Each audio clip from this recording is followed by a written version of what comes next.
Hello, I'm Isaac Hayes III, founder and CEO of Fanbase. And right now we're accepting investors in our $17 million round to revolutionize the future of social media. Today, for just $399, you can own 60 shares of stock in Fanbase at $665 a share. Go to startengine.com/fanbase and invest today. While the big platforms have grown too massive and disconnected from their users, Fanbase is building a platform where creators and users truly come first. We've already raised $8.6 million from everyday investors who believe in this vision, and now you can join them. This is your chance to invest in a social media tech company with over 1 million users that is disrupting media by allowing anyone to reach all of their following and monetize their content from day one. The market is changing, big platforms are failing to serve their users, and Fanbase is stepping up to fill the gap. Don't wait until it's too late. Invest now. Invest for yourself and your future. Go to startengine.com/fanbase and own the future of social media.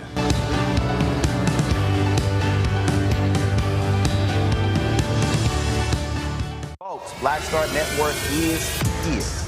Hold no punches. I'm real revolutionary right now. Black power. Support this man, Black Media. He makes sure that our stories are told. Thank you for being the voice of Black America, Roland. Stay black. I love y'all. All momentum we have now, we have to keep this going. The video looks phenomenal. See, there's a difference between Black Star Network and Black-owned media and something like CNN. You can't be Black-owned media and be scared. It's time to be smart. Bring your eyeballs home. You dig?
Today is Tuesday, February 25th, 2025, coming up on Roland Martin Unfiltered, streaming live on the Black Star Network. A Georgia deputy is not going to face any charges for the fatal shooting of an exonerated black man.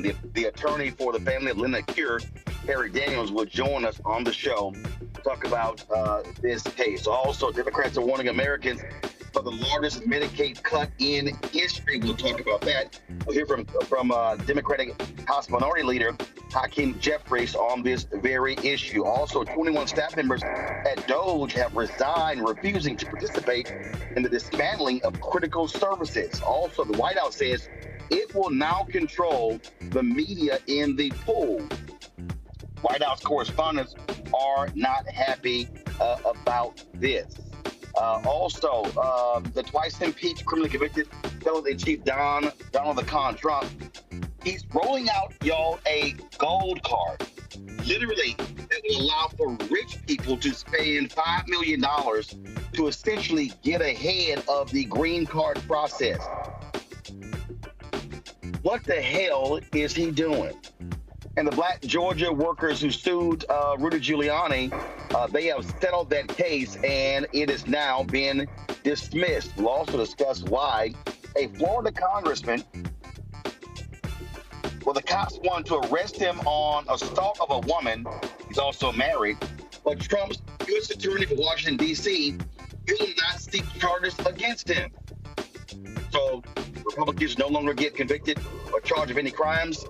And I'm going to talk about folk who need to understand why we must channel the outrage at the firing of Joy Reid into substantive action. Time to bring the funk. Roland Martin Unfiltered, the Black Star Network. Let's go. He's got it. Whatever the miss, he's on it.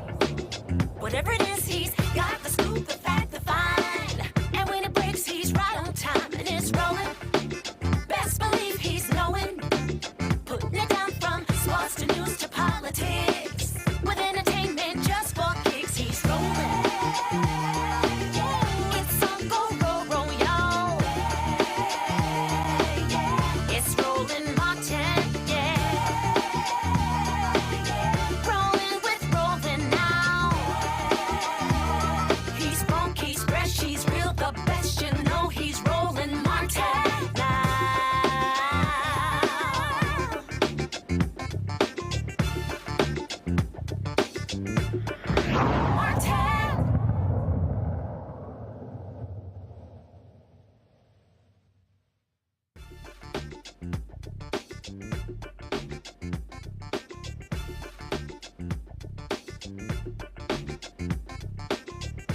We've done that.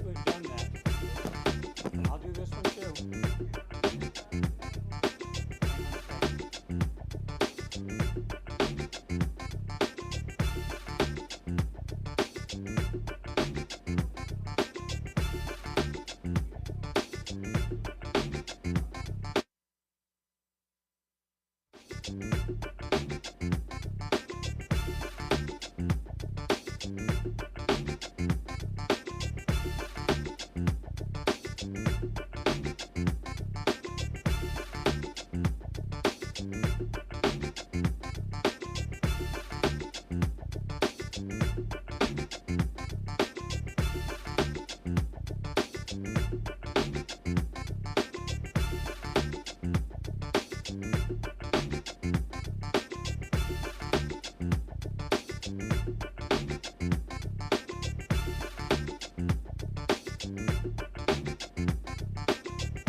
12th October 16, 2023, Leonard Cure was shot by a deputy officer in Georgia.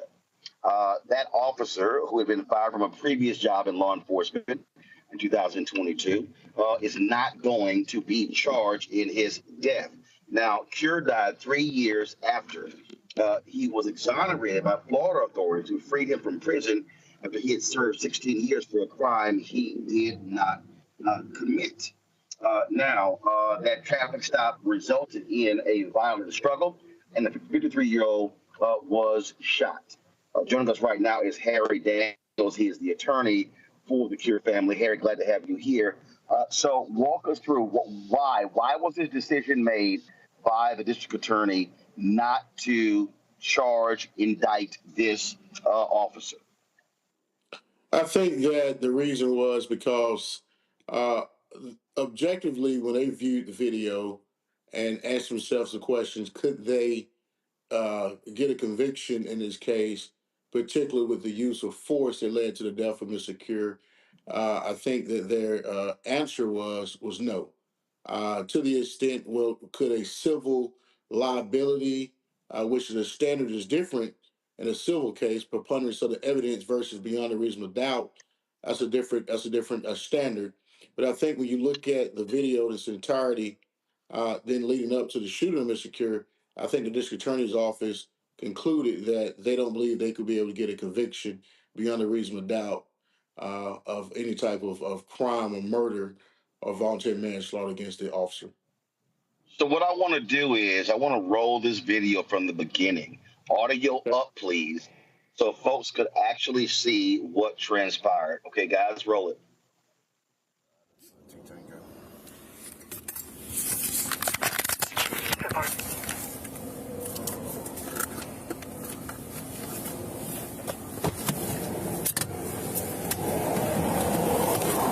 Step out. Step out. Get out. Get out. Put your hands back here. I ain't doing shit. Put your damn hands back here. Who are you? Staff Sergeant Aldridge, Sheriff's Office. My name is Yahweh. I don't care. Step to the rear of this vehicle. In the name of who? In the name of law of the state of Georgia. Step back here now or you're getting tased. I'm going. Watch me now. Put your hands on the back of that truck. Do you see that? Put your hands on the back of that truck. Back of the truck. Both hands. Turn around. 34, can you send me another unit? One non-compliant.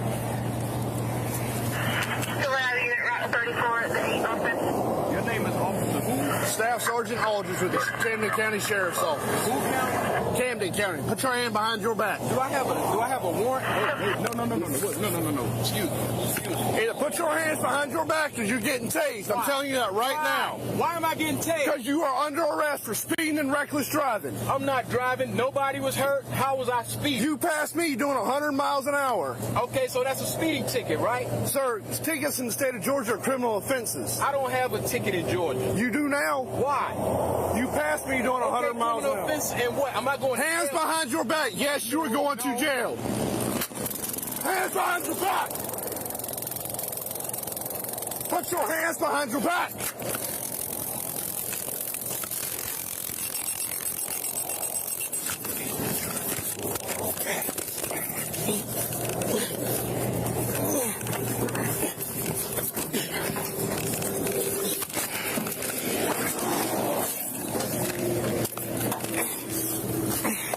Yeah, bitch. Yeah, bitch. Stay down. Stay down. Stay down. Too late. Camden, shots fired. Too late. Shots fired, Camden. Stay down. Do not give up. Stay down. Stay down. Stay down. Camden, shots fired. Suspect down. Can you send me help? Stay down. Stay down. Stay down.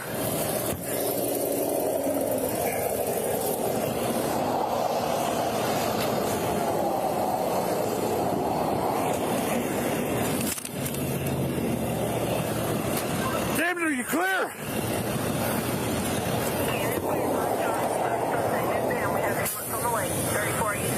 Stay down! Do not get up!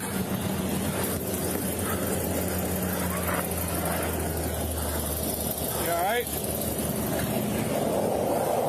You got backup coming? Yeah.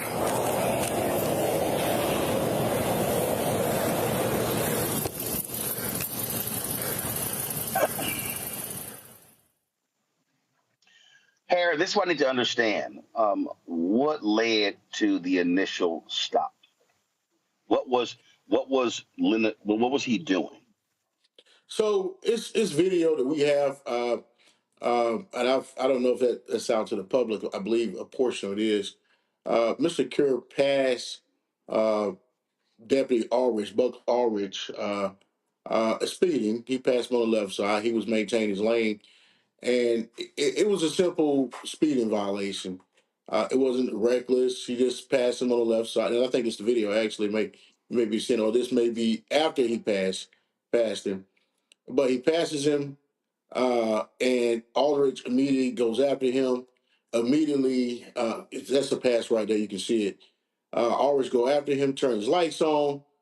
Cure immediately begins to go to the right, veer to the right, and begins to pull over.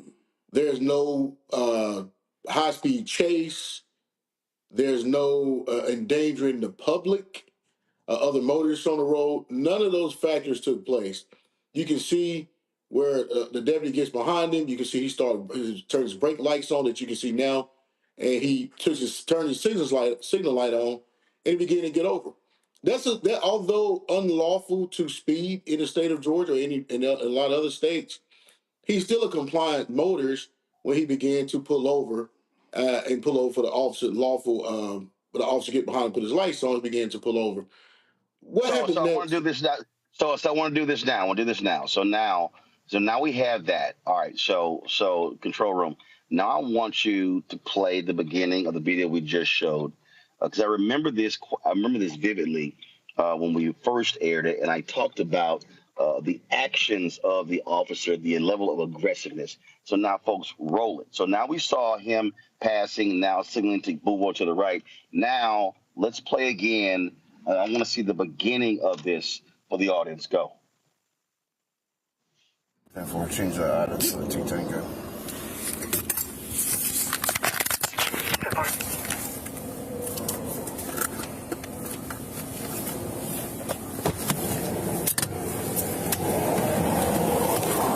Step out! Step out! Get out! Get out! Put your hands back here. I ain't doing shit. Come on. All right. So this is precisely the issue that I have. And this is what I don't and this is the problem, I believe, when it comes to police in these stories. The police, this officers, his tone, his actions, he escalates a situation from the beginning. He escalates. How he's yelling, how he's approaching.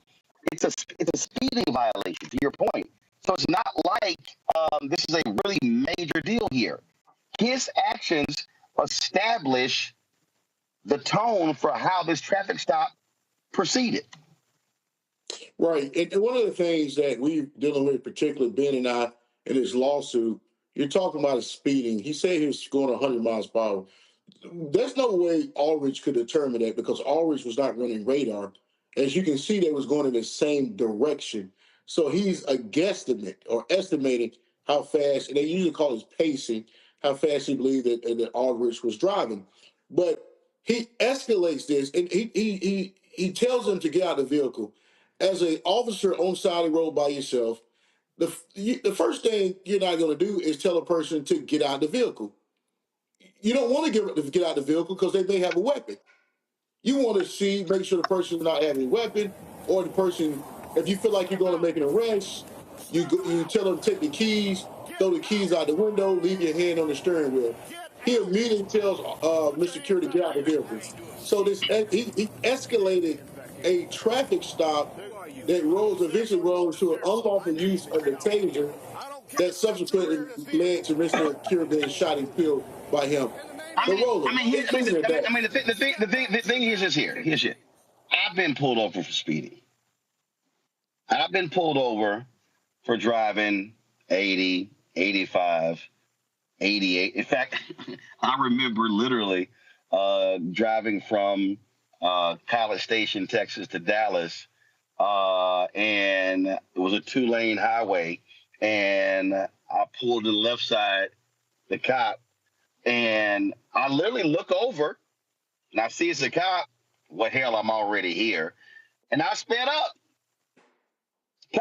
Cop pulls me over. He was like, did you actually look at me and then sped up?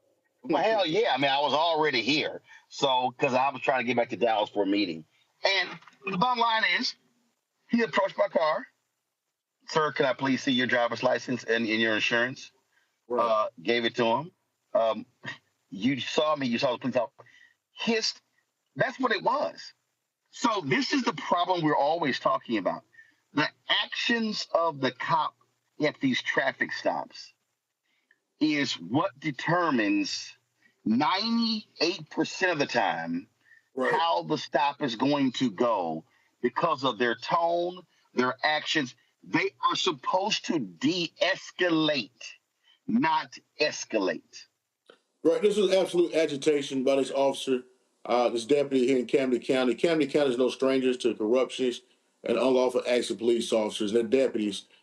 This officer particularly was fired from another agency within Camden County, Kingsland Police Department, for not one, not two, but three excessive use of force violations. He was fired. He was terminated. He was subsequently hired by the Camden County Sheriff, who's recently had been voted out of office. And Roland, before this incident with Mr. Cure, he had another incident with an African American black man on the side of the road who he chased for a short period of time.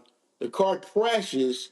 The motorist who was running from him, they sustained some injuries, is laid over the passenger side seat, upside down. Ulrich comes up, holsters his gun, and punches this man in the face, completely helpless, unjustified, then subsequently tased him and sicked a canine dog on him. The sheriff knew this. He knew the bad acts of Buck Ulrich, but he still kept him on. So Ulrich has a history of escalating and aggression towards motorists. And this is the reason why when his car stopped, when Mr. Cure stops his truck, he get out the car and immediately aggravate and escalate this matter. And Mr. Cure would be alive today if you just had a police officer who has used common sense. This is a speeding ticket. There's no reason to escalate. There's no reason to tell somebody to get out of the car with your taser pulled, but they chose to do that anyway. And Mr. Cure ultimately lost his life. We believe that the taser was unlawful. Subsequently, Mr. Cure had a right to defend himself.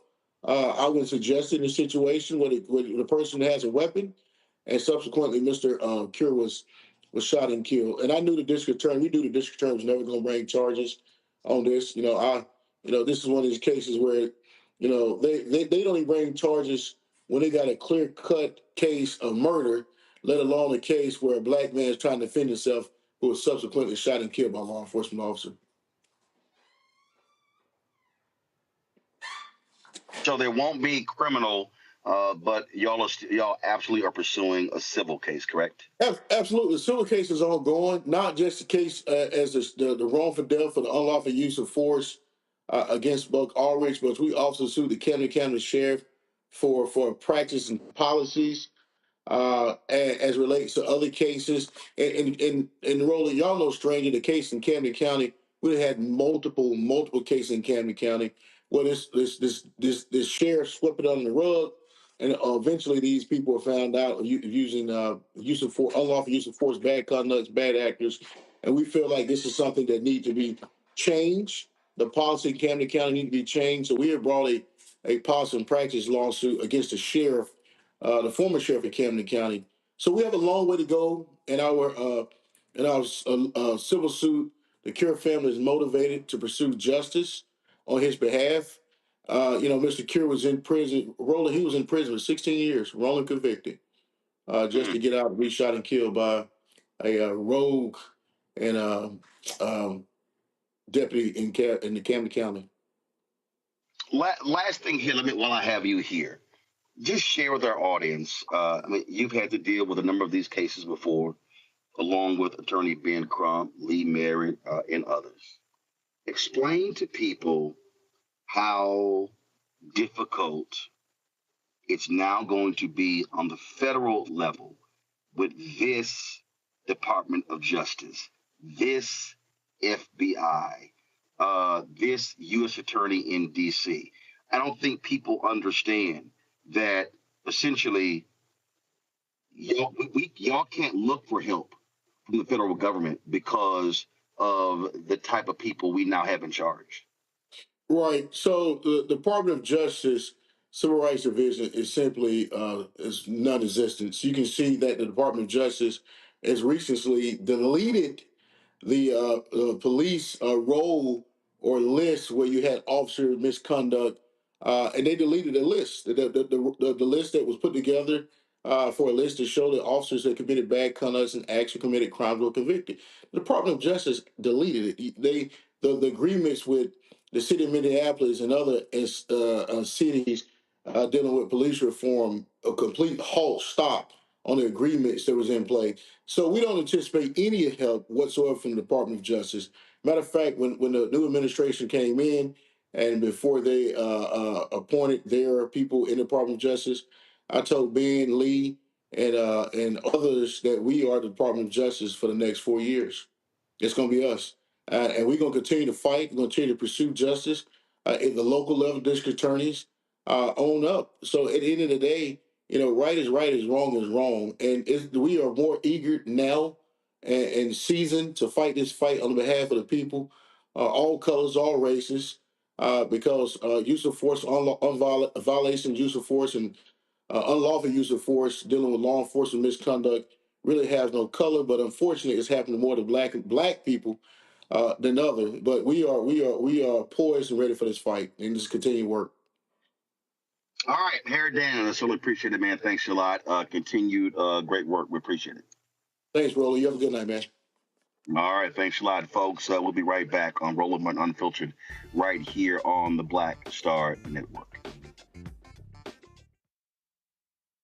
This week on the other side of change. Abolition focus. Should we aim for reform or abolishing the entire system? Kimon Felix lets us know how much possibility lies in abolition. That is such a radical image because it offers a suggestion that we already know to be true, which is that we have what it takes to take care of each other and to take care of ourselves. Watch us on the Black Star Network, so tune in to the other side of change.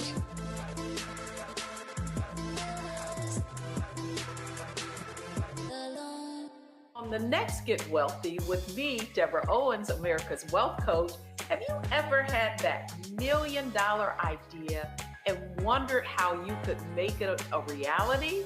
On the next Get Wealthy, you're going to meet Liska Askalise, the inventress, someone who made her own idea a reality and now is showing others how they can do it too. Positive, focusing in on the thing that you want to do, writing it down, and not speaking to naysayers or anybody about your product until you've taken some steps to at least execute. Liska Askalise on the next Get Wealthy right here, only on Black Star Network. What's up, y'all? Look, Fanbase is more than a platform. It's a movement to empower creators, offering a unique opportunity for everyday people to invest in Black-owned tech, infrastructure, and help shape the future of social media. Investing in technology is essential for creating long-term wealth and influence in the digital age. The Black community must not only consume tech, we must own it. Discover how equity crowdfunding can serve as a powerful tool for funding Black businesses, allowing entrepreneurs to raise capital directly through their community through the Jobs Act.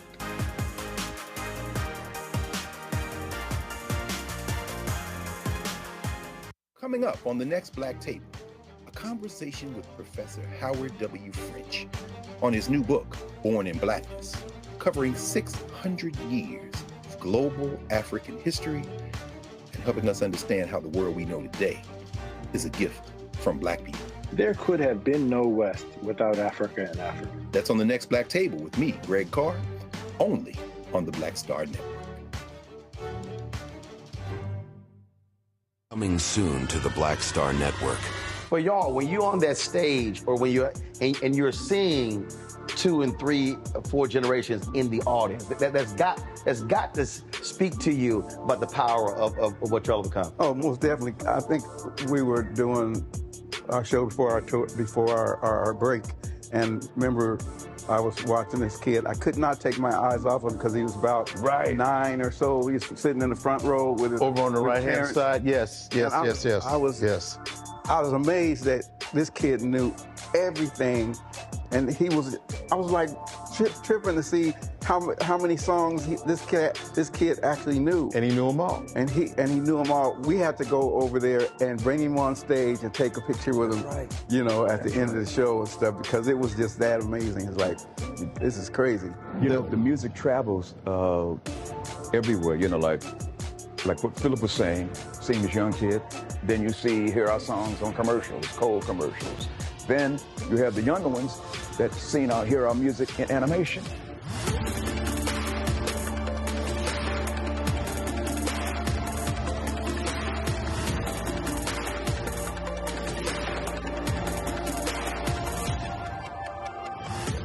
Now that Roland Martin is willing to give me the blueprint, hey, Cyrus, I need to go to Tyler Perry and get another blueprint because I need some green money. The only way I can do what I'm doing, I need to make some money. So you'll see me working with Roland. Matter of fact, it's the Roland Martin and Cheryl Underwood show. Well, should it be the Cheryl Underwood show and the Roland Martin show? Well, whatever show it's going to be good.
All right, folks, let's introduce our panel on this Tuesday. Glad to have them in the house breaking down the issues. Dr. Larry Walker, of course, he is joining us out of Orlando, Florida.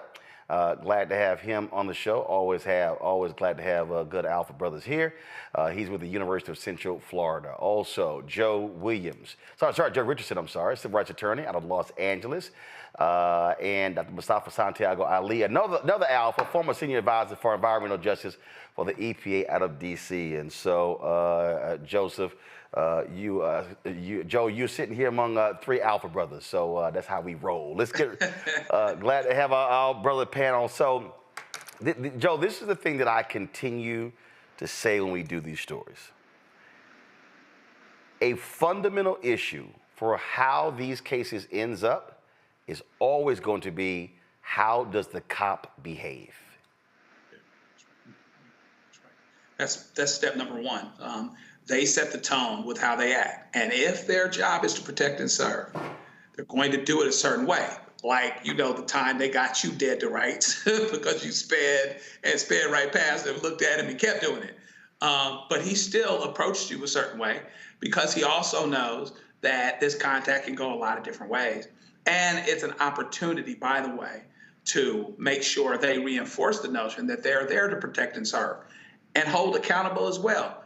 There's nobody out here that drives that should expect that maybe if they're speeding, they won't get pulled over. However, they should be able to expect to be treated a certain way, to be treated with respect. And this guy actually undermined his safety from the very beginning, yelling and telling the guy to come out. To be honest with you, I would have had a different problem at that site. I wouldn't have wanted to come out of the car because I would have been worried about getting shot for coming out of the car without my hands up in a certain way. And he did it all wrong from the very beginning. He was so aggressive that he wasn't even thinking straight. He put himself in jeopardy. And what you're supposed to do is not only protect yourself, but also protect the person that you're serving, even if the person is in a bad mood or in a certain place before you, because as you pulled them over. And so the tone was set with the way that he dealt with what is now the deceased brother at the very, very beginning. He did it in a way that was unsafe. He did it in a way that is contrary to what ought to be their policy. That's I think he answered the question before I had the opportunity to ask it. It's like, are these guys guilty of breaking their own rules, or do they just have the wrong policy? Clearly, he should have done it a very, very different way. And there's an argument that depending on who it is, maybe if it's a different complexion to the person that's getting pulled over, et cetera, maybe it would have been dealt with differently at the very beginning. Again, but what you have here, Mustafa, I mean, you have these cops with a God complex who thinks that they can do whatever they want to. And I mean, he jumped out on 12. There was no effort to approach the car. Sir, please put your hands outside of your way. It was a speeding ticket. That's all it was. It was speeding. It wasn't like he was sitting here weaving through traffic. He wasn't hopping on the median. He wasn't, wasn't doing any of that. It's a speeding ticket. I mean, this is why I keep trying to tell people, well, we need more training. No, these are the cops who should never be on the force because it's like a spark and they just go straight from 0 to 100. Yeah, I mean, we all know that there are officers who should not, continue to be able to be on the force, to carry a gun, to hold people's lives in their hand. So that goes without saying. We understand other professions where if you have these types of egregious behaviors, if you hurt somebody, if you take somebody's life, you're no longer licensed, you're no longer allowed to practice whatever that particularly might be. But we also have to also understand that there is value in de-escalation because this officer is a prime example of that. When you're properly doing de-escalation, it gives an officer the opportunity to assess a situation because they're taking their time and they're going through the steps that are necessary. When you don't do that, when you're at 10 or 12, then you've missed the opportunity to actually be able to make that assessment of what's going on and know how to operate. He could have waited until, the next officer came. There are a number of different things that he could have done. And I know that de-escalation actually works because the Louisville department actually put a process in place and they had a 28% decrease in these types of incidents, whether it's just, police brutality or a number of things that are associated with it. So it works when you want to make the investment.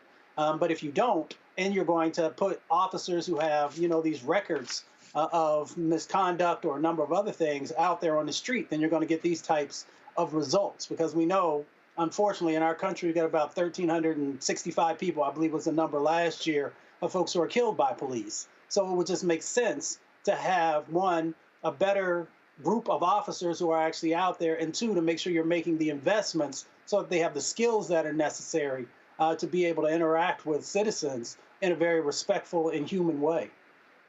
I mean, every time we show these videos, I mean, listen, 9 times out of 10, Larry, how the cop reacts dictates how the stop is going to end up. Yeah, and it's unfortunate. I think one of the things we have to note is when it comes to these interactions that Black people are 2 to 3 times more likely to be killed than other groups based on interaction with law enforcement. So I think that's that first data point is really important. The other thing is, as Mustafa talked about, utilizing these de-escalation, techniques to ensure that these interactions between law enforcement and, individuals, particularly Black folks, don't go down the way that it did.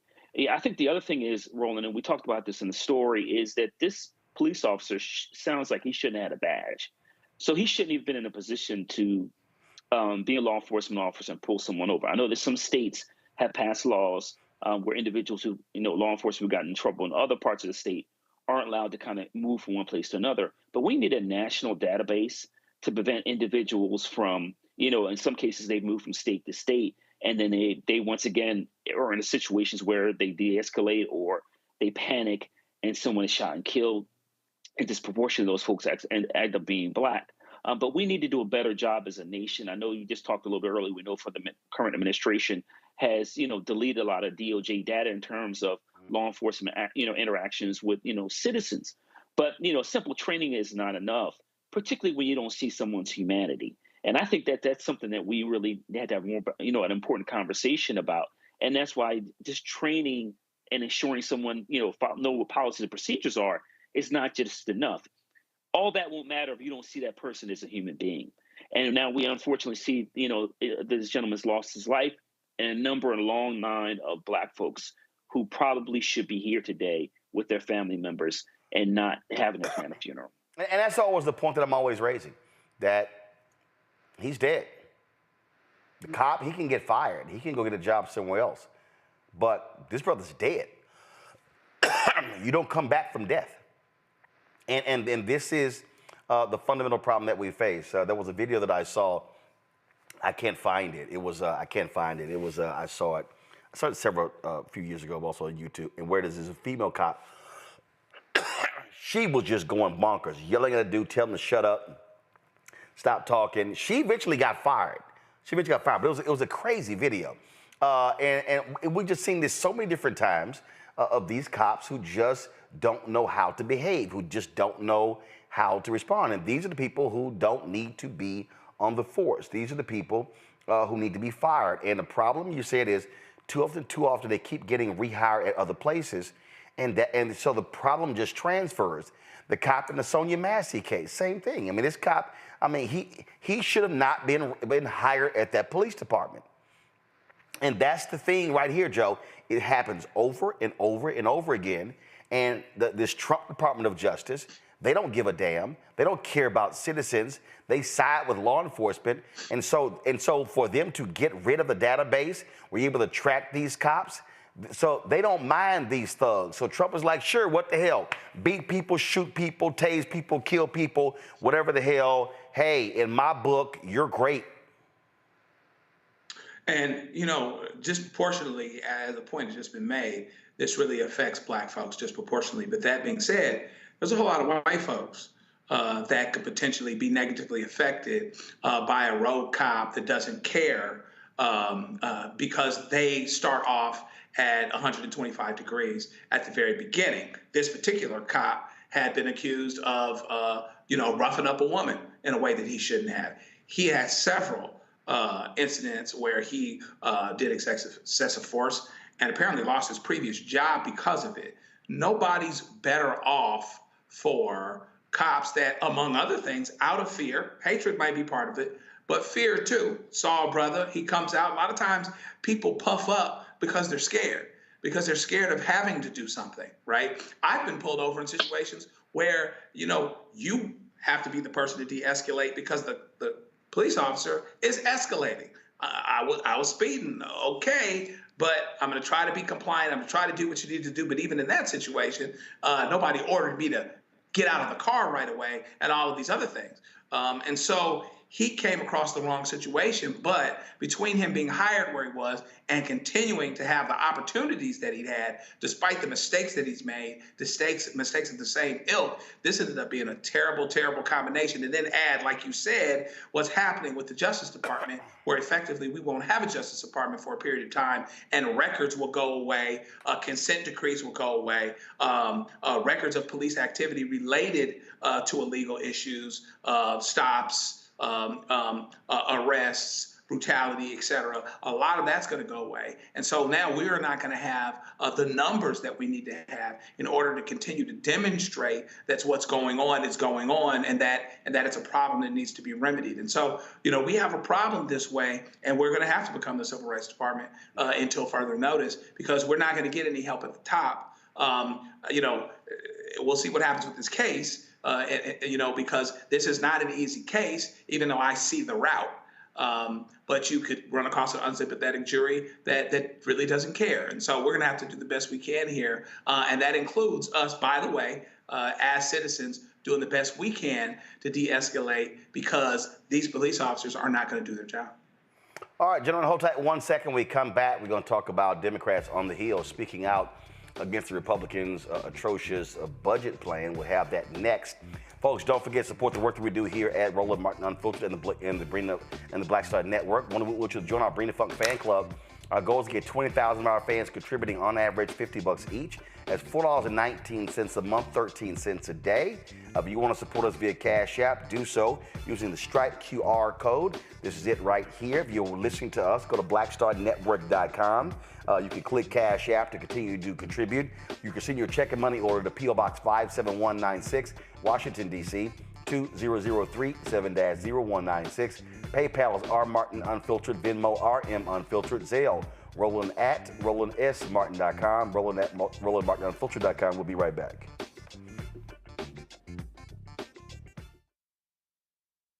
We begin tonight with the people who are really running the country right now. Now, Trump is often wrong and misleading about a lot of things, but especially about history. Donald Trump falling in line with President Elon Musk. In the wake of the unsettling news that MSNBC has canceled Joy Ann Reid's primetime show, The Readout, Roland Martin and the Black Star Network would like to extend an invitation to all of the fans of Joy Ann Reid's MSNBC show to join us every night to watch Roland Martin Unfiltered. streaming on the Black Star Network for news, discussion of the issues that matter to you, and the latest updates on the twice impeached, criminally convicted felon-in-chief Donald Trump and his unprecedented assault on democracy, as well as co-president Elon Musk's takeover of the federal government. The Black Star Network stands with Joy Ann Reid and all folks who understand the power of black voices in media. We must come together and never forget that information is power. Be sure to watch Roland Martin Unfiltered weeknights, 6 p.m. Eastern at youtube.com/Roland S. Martin or download the Black Star Network app. Hey, what's up? It's Sammy Roman. Hey, it's John Murray, the executive producer of the new Sherry Shepherd Talk Show. It's me, Sherry Shepherd, and you know what you're watching, Roland Martin Unfiltered.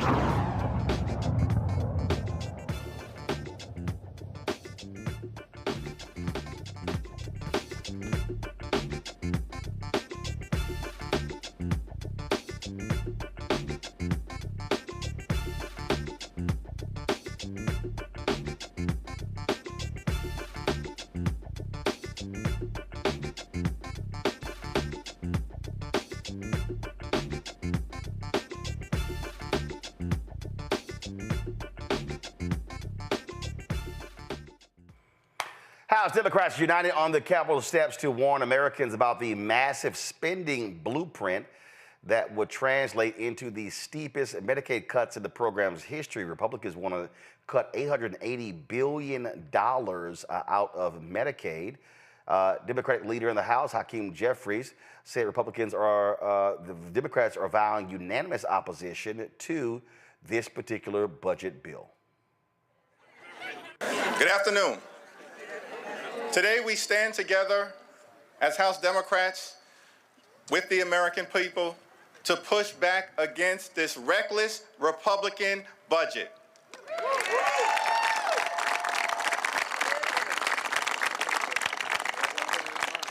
This is a critical moment in the American journey. Everything we care about is under assault. The economy is under assault. The safety net is under assault. Our very way of life as a country is under assault. Democracy itself is under assault. Donald Trump, the administration, and House Republicans are hurting the American people. It's unacceptable, unconscionable, un-American, and we are not going to stand for it 1 minute.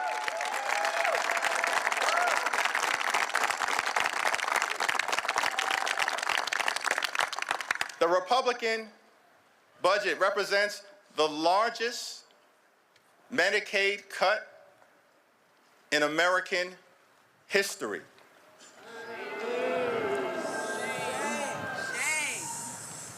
Children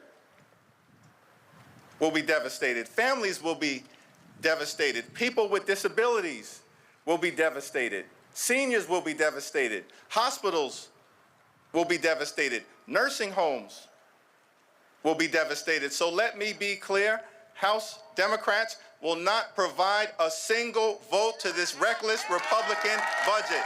Not one. Not one. Not one. They will not get a single Democratic vote. Why? Because we're voting with the American people. We're voting with the American people. We will push back against the Republican budget today. We will push back against the Republican budget tomorrow. We will push back against the reckless Republican budget until it's buried deep in the ground, never to rise again. Never to rise again. We stand with the American people until victory is won.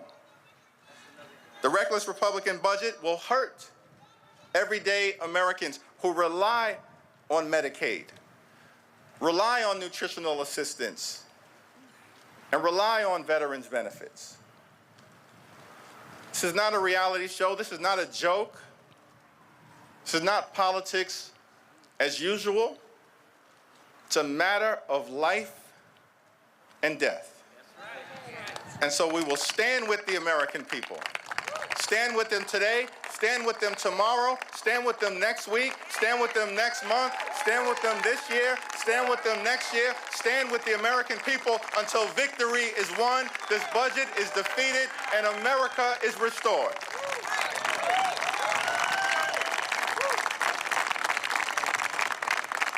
So it's our honor as House Democrats to be joined today by three incredible Americans whose quality of life depends on all of us stopping this reckless Republican budget, which is a betrayal of the American people. We need to listen to these stories. We're committed to making sure that these everyday Americans can tell these stories and that their stories are heard all across the land. So this is obviously going to be significant cuts that actually would take place. And one of the things that's happening right now is you're seeing these Republicans getting their asses handed to them in these town halls. Now, I'm going to talk about that in a second, but after today's news conference, one of the reporters did ask Texas Congresswoman Jasmine Crockett that if she ran to Elon Musk, what would she say to him? If you could speak directly to Elon Musk, what would you say? Fuck off. That's it. Well, that was to the point. What's interesting, Mustafa, is that these Republicans, several of them went home and they had town hall conversations, and they were getting lit up by their constituents, not happy at all with the news of all of these DOGE cuts. 6,000 veterans have already been laid off, willy-nilly firing people. And one of them came back. He was like, hey, we might want to slow these cuts down. This is what happens when the people speak up. Yeah, I mean, it's really interesting. I grew up in two places. Most folks know that, Appalachia and then over in Michigan. And, when folks come back home to Appalachia, they're catching it. And because people understand there are two things that people really care about. One of them is jobs. The other part is health care. And we got 67 million folks in our country who are on Medicare. 8 million of those are people who are younger than 18. They have, very serious conditions that are going on. Most of them are folks who are 65 and older. And people want to have that health care because they understand that it is a lifeline. And these folks are literally trying to cut the lifeline that people all across our country, whether they're black folks or brown folks or working class or lower wealth white folks know that if you don't have health care, then there's a great way for you to actually end up going, into the poorhouse, if I can say it that way. So folks are upset.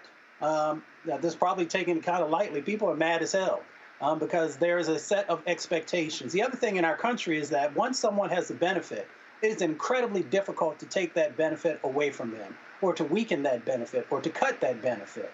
But this administration seems to have the hubris that they think that they can do anything and there will be no repercussions for their actions, and they're incorrect. They're incorrect in states like Louisiana and Mississippi and West Virginia and Arkansas and Alabama, which are some of the sickest states, in our country.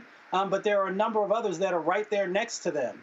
So you are literally shortening people's lives. You're taking some people's lives. You're putting people in the poorhouse when you don't have to do this. And of course, you're weakening the medical infrastructure, which is so incredibly important inside of our country. So, you can continue to mess around, and what you'll end up finding is that they'll end up voting some of you out.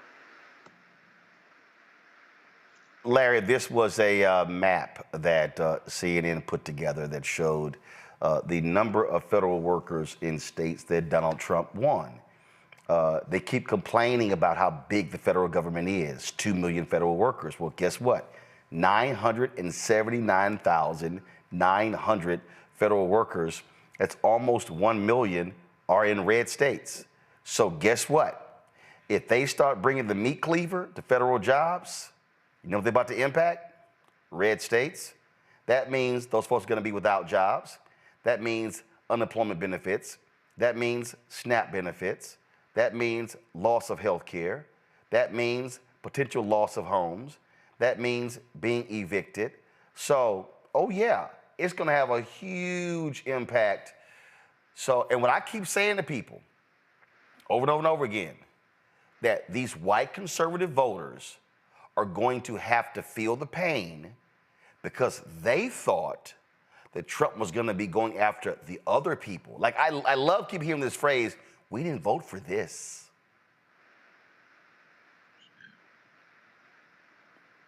You know, Roland, you hit it right on the nose when, we heard, President Trump and Elon Musk before the election say that it was going to be some pain. But folks interpreted that to mean black pain. And now they're finding out that the social safety net, which provides support for all Americans, applies to folks who voted for Donald Trump. And so, in my opinion, Roland, and you talked about, a lot of these, we've seen the last couple of weeks, constituents coming to these town halls. The bottom line is, Roland, just 3 months ago, they rubber stamped all this. So, yes, all politics is local, and we'll have an election, at least in the House in the next 2 years and a few Senate seats. But really, what these members of Congress saying, you knew what you signed up for. So the reason why you don't see as many Republicans today with this budget resolution peeling off and may not see as many individuals peeling off as it relates to the overall budget cuts is because many of the Republicans feel like you rubber stamped this. And once again, the interpretation was that, this is going to dramatically impact black folks. But SNAP and Medicaid and some of these other programs, Social Security, while, disproportionately individuals in red states, poor rural areas are dependent on these programs. And Roland, when you eliminate the social safety net, you have these issues related to tariffs. And you're going to have it's going to impact consumer, spending. And within the next 2 years, we're likely to have a recession. When you have a recession and you've eliminated the social safety net, it's going to increase crime. And we're going to face some serious long-term issues as a nation.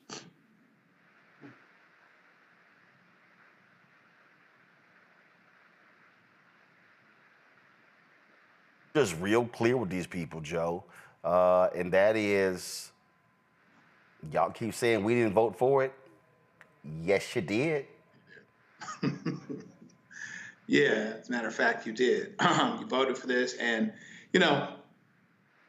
this is very difficult. We all go through things and we have to find our ways to be the way we need to be.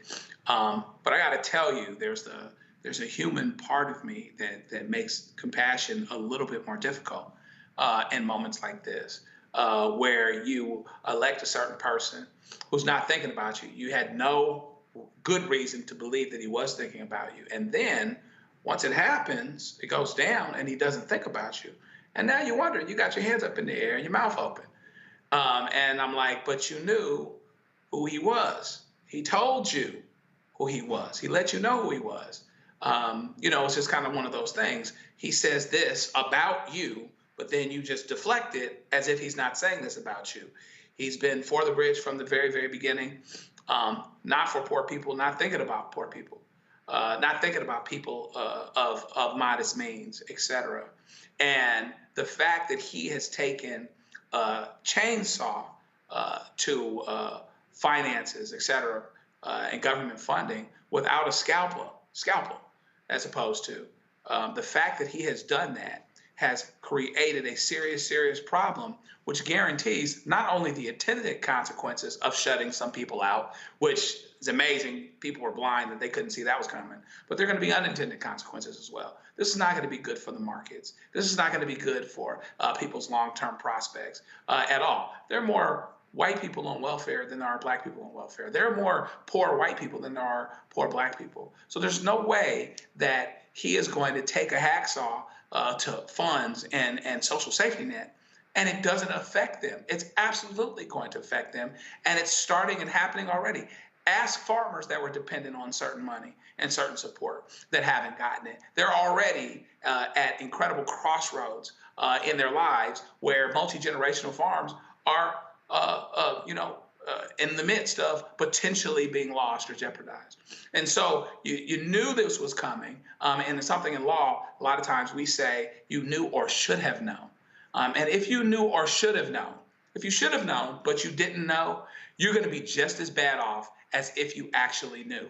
And the same thing is going to be true here. If you should have known what the president was going to do and you ignored it and acted like he wouldn't do it, you didn't know, ignorance was bliss, well, now you're not going to be able to be ignorant and be blissful, because you're going to have things that you've come to count on and rely on, or that your mother's relying on, or somebody that you know is relying on. You're going to have those things go away. And here you are.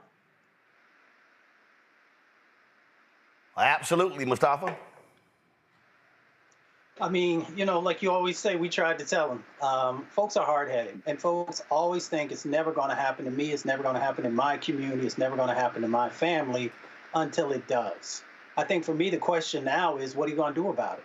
Are you actually going to push back against, you know, your elected officials who say, well, you know, there's nothing that we can do? Are you going to hold folks accountable?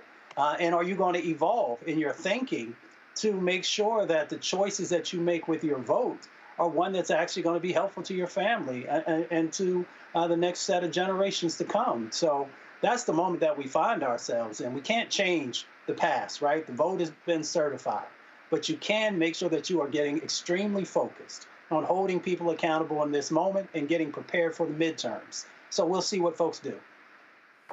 All right, folks, moving forward, the White House will decide which news outlets have access to the twice impeached, criminally convicted felon-in-chief Donald Trump. This decision reduces the authority of an independent association of journalists, the White House Correspondents Association, which traditionally has determined which publications are included in the press pool. They also pay for that. During a White House briefing today, the clueless press secretary, Carolyn Levitt, announced these changes following a judge's preliminary ruling that the Associated Press does not have to be included in the White House pool. Listen to this. As you all know, for decades, a group of DC-based journalists, the White House Correspondents Association, has long dictated which journalists get to ask questions of the President of the United States in these most intimate spaces. Not anymore.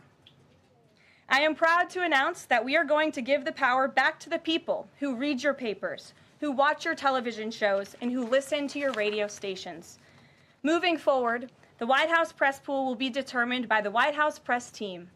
Legacy outlets who have participated in the press pool for decades will still be allowed to join, fear not, but we will also be offering the privilege to well-deserving outlets who have never been allowed to share in this awesome responsibility.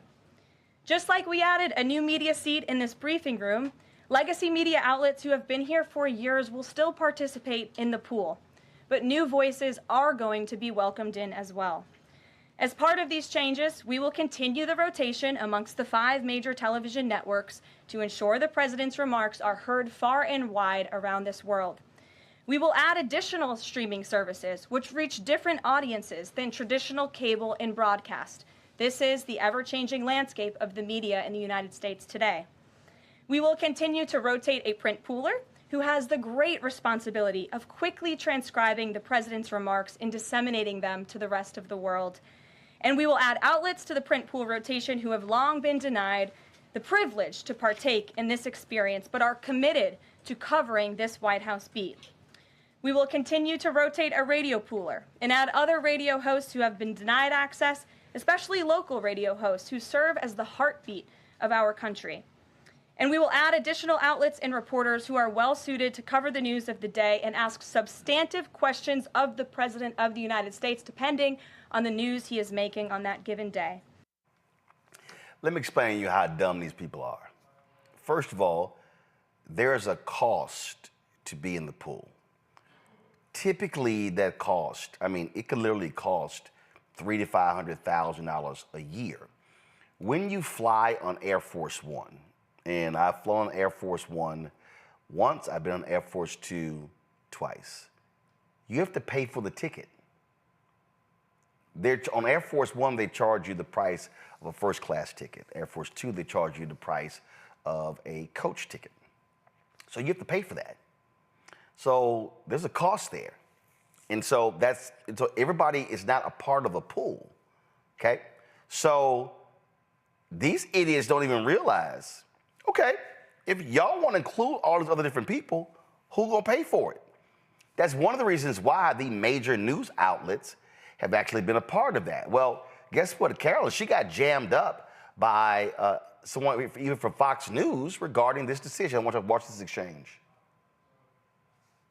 The reason that they wanted this 5 things email was just to see if people are actually alive, citing that there are some federal workers who might not even be alive. All right, so that was the DOGE email, but I'm gonna pull up in a second this exchange, which I thought was quite interesting, because what these people don't understand is, and again, I'm just laughing at what the Trump people are doing. What the Trump folks want to do is they want to put their right-wingers into the press pool. Donald Trump wants their own people. The Pentagon, they kicked out CNN, NPR, and others to allow in Breitbart and these right-wing media folks in there. And so this is what I've made clear, and I've sent this to some of the White House correspondents. I'm like, your strongly worded statements mean nothing. They mean nothing. Eugene Daniels, a brother who's with Politico, is president of the White House Correspondents Association. He posted his statement on Twitter. If y'all have that, pull it up, please. He posted his comments on Twitter with regards to how the White House Correspondents Association feels about this change. And so what they said was, give me a second, I'm going to pull it up for you. They said, this move tears at the independence of a free press in the United States. It suggests the government will choose the journalists who cover the president. In a free country, leaders must not be able to choose their own press corps. For generations, the working journalists elected to lead the White House Correspondents Association board have consistently expanded the WHCA's membership and its pool rotations to facilitate the inclusion of new and emerging outlets. Since its founding in 1914, the WHCA has sought to ensure that the reporters, photographers, producers, and technicians who actually do the work 365 days of every year decide amongst themselves how these rotations are operated, so as to ensure consistent professional standards and fairness in access on behalf of all readers, viewers, and listeners. To be clear, the White House did not give the WHCA board a heads up or have any discussions about today's announcements. But the WHCA will never stop advocating for comprehensive access, full transparency, and the right of the American public to read, listen, and watch reports from the White House delivered without fear or favor. Eugene Daniels, White House Correspondents Association president. So guys, let me be real clear. Donald Trump don't give a damn about their strongly worded statements. Here's what Eugene Daniels and Kelly O'Donnell and Peter Alexander and all the reporters of these outlets, Associated Press, CNN, MSNBC, ABC, CBS, maybe Fox News, all of them. Tomorrow when Carolyn Levitt walks in, they should all stand up and walk out and literally go stand outside of the White House and say, we're not covering your briefing. When Donald Trump, if he's whatever, when they're out there and he's coming out to Marine One, we ain't turning the cameras on. We're not going to go cover it. Do understand something here. Donald Trump craves media attention. It is his oxygen, and not right wing. He craves the New York Times. He craves to be on CNN and NBC. Oh, he'll criticize them, trash them, dog them left and right, but he desperately wants to be there. The only way that these media people are going to get his attention is if they boycott and walk the hell out. You have to play hardball with a bully. You got to punch a bully back. But you know what? I don't think they're going to do it. I think they're going to punk out. I think they're going to accept this, and he's going to say, go further, and go further, and go further. He said, I want to be a dictator on day one. That's exactly what he's doing. And part of the problem is that mainstream white media has been too compliant. See, I'm wearing this shirt right here, drop the lower third. Right here. America needs black journalists. America needs black-owned media. Because, see, too many of them, they accept the bullshit. They accept being smacked around. They accept being mistreated. Ain't gonna happen with me and others. This is an effort by Donald Trump to say to the media, I'm gonna control you, I'm gonna own you. And you know what? Y'all ain't gonna do nothing. Because your bosses are wimps. Your bosses are scared. The problem is where we're operating today is that corporate media is more focused on mergers. It's more focused on them making more money. They're not focused on a free press. They're not focused on holding him accountable. They're scared. They want their mergers. Sherry Redstone, Viacom Paramount. They desperately want the Trump administration to approve the acquisition of their company by Larry Ellison's son and Sundance. David Zaslav, Warner Discovery, desperately wants to be able to acquire some other companies in order for them to increase their scale, because those two companies are actually the two smallest major media companies. You see NBC, Comcast, they're splitting off their assets. And so MSNBC and other cable networks are going to a separately publicly traded company called SpinCo. And Comcast is still going to retain NBC. I can go on and on and on how all of these companies are looking to do deals. So therefore, they don't want to get on the bad side of Donald Trump. And he knows it. And so he's going to run roughshod over all of them. And you know what they're going to do? They're going to bend over and take it. And then they're going to say, thank you, Donald. Please screw us over again. That's what's going to happen, because they don't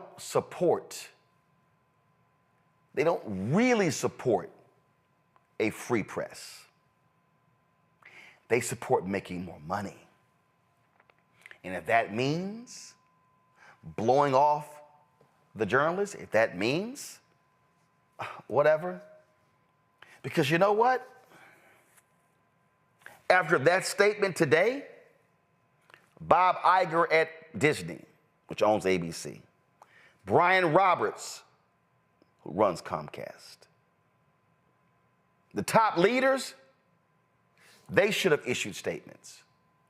No, not their news presidents. No, not their division leaders. They should have issued statements and say, we will not tolerate the gross disrespect of a free press. But when you care about money, and when you care about your other deals, that is what you worship. You do not worship the First Amendment. Jeff Bezos, who owns the Washington Post, trust me, he ain't Katharine Graham. His president of the paper, Will Lewis, he damn sure ain't Ben Bradley.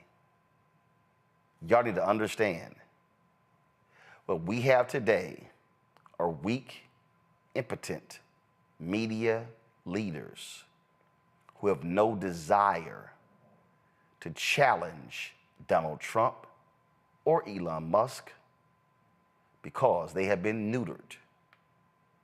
And this is why Black-owned media is so important. This is why we've got to have free voices. People who are like William Monroe Trotter, who in the White House challenged Woodrow Wilson. He was kicked out of the White House by Woodrow Wilson, but he was willing to challenge him. I want y'all to read Ethan McKaylee's book on the Chicago Defender. The federal government literally threatened to charge black newspapers with treason because they were writing about the racism that black troops were enduring. The federal government said that this was not good for morale. So instead of getting rid of the racism, they wanted to get rid of the black newspapers. Those are facts. That is not what we have today. Larry? Roland, you highlighted it in terms of it's really important for the White House Correspondents Association. You have to show some spine when it comes to this issue. Listen, I've been reading about authoritarianism, and one of the things that's really a key tenet is a free press. And you see them running in circles and running away from the issue. A united front is the only way to address this issue. And if they continue to capitulate and turn their backs and, run around like, with skunks and, and just pretend like it's not all burning down, this will get progressively worse. And as you said, he will take inch by inch, yard by yard, mile by mile. This is just the beginning of a 4-year term. So it is critical that they stand united and make a decision on showing that they will not allow the White House to dictate whether it's the AP or other traditional, units have the opportunity to cover the president of the White House on behalf of the American people. But if they don't do anything, and strongly worded statements are not going to do anything. And listen, they better start taking the approach of civil rights leaders from decades gone, because that's the only way that you're going to turn the tide on this. And one other thing I want to add, Roland, is that history is watching. And those individuals, once again, who are not willing to stand steadfast and fight for every inch, not only in terms of the press, but overall our freedoms and what is supposed to be a democracy. Years from now, people will ask them and discuss, where were you when the walls fell? Absolutely. This is one of the 2 books that I have on William Monroe Trotter. And the book is called Black Radical, The Life and Times of William Monroe Trotter by Kerry Greenidge. And the thing here, Joe, is simple. This man was willing to look the president of the United States, one of the most violent racists in American history, to occupy that office, Woodrow Wilson. And he pissed Wilson off so much, Wilson threw him out of the White House. These folks, they crave access, Joe. They crave access. They are unwilling to be modern day William Monroe Trotters. Yeah, and folks are going to have to, for all my friends watching, you're going to have to pardon us if we're a little pessimistic on this point, because if you really want to be honest, you really want to know the truth about it, they made Trump twice. The media, the mainstream media has made Trump president twice. They didn't do it once, they did it twice. They've normalized the things that he has done that have been unconstitutional. They've normalized, and the second time he won, even though, quote, won, even though there's an argument that there are 3.5 million votes suppressed and all of these other things, they call it one of the greatest comebacks in political history. They have, from the very beginning, because Trump was sensational and he was interesting and dynamic and charismatic, they have effectively normalized him and made him a serious candidate when he wasn't, and made him president twice. And so now you're gonna have to pardon me if I'm a little concerned or a little skeptical of the notion that they would actually stand now and do what they need to do in order, because even after he made them president, he's still dumping them. I mean, they could say that out loud. They said, man, we made you president. Why are you doing this? They could have that conversation. But even after that, he's kicking them off to the side because he wants all his far-right friends to be the media. So it is a serious problem when you have folks that allow the president of the United States pick who he wants to be covered by, and therefore influence what the news actually is, and therefore make it as flattering and unrealistic and maybe even untruthful as he wants it to be. We are in a very, very serious place and juncture. And but we've been here for a while, because to my mind, he's been elected twice by the media. He's been normalized by the media. He continues to be normalized. The things that he does continue to be minimized by the media. And you would like to think that at some point, maybe at the moment that they find themselves out of the pool, out of the press pool, that they would, gain a spine and say, we need to take this thing another way. But I'm not going to hold my breath. Bottom line is they scared. They scared, Mustafa. It's all about money. It's capitalism. These people who own these big media companies, they don't care about the journalism. They care about the money. They care about the streaming. We are long past the days of Bill Paley and Roone Arledge, Leonard Golderson, David Sarnoff. We're past the days. These individuals now, they want to be richer and even richer. These folks, Jeff Bezos had so much money he could never, the man got divorced and his wife got billions and he still made more money. But it don't matter because they want more money. It's more money. It's more money. It's more money. They don't give a damn that they are literally turning these media institutions into roadkill. Yeah, it's not about the truth. It's not about making sure that you place the spotlight on the issues that need to be brought forth to the American public. It is about stacking dollars. That's all it really is about. And so we just got to make sure that we're understanding the game. But we also have to understand what can come out of this situation. When you look at Russia, you have a state-run media system. When you look at North Korea, state-run media. When you look at China, state-run media. When you look at Nazi Germany, one of the things that Hitler did when he came in is he understood that he had to control the narrative. So eventually they made sure that they eliminated and then made sure that they created what the narrative was going to be, and that's through the media.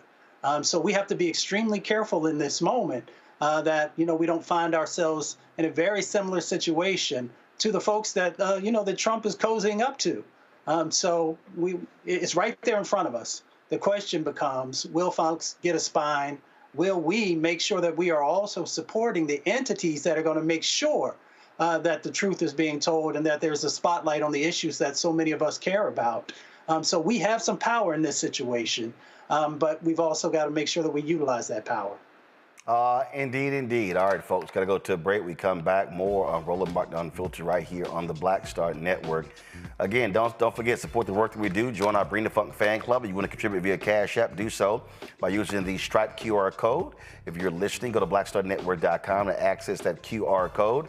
Click the Cash App button to continue to contribute.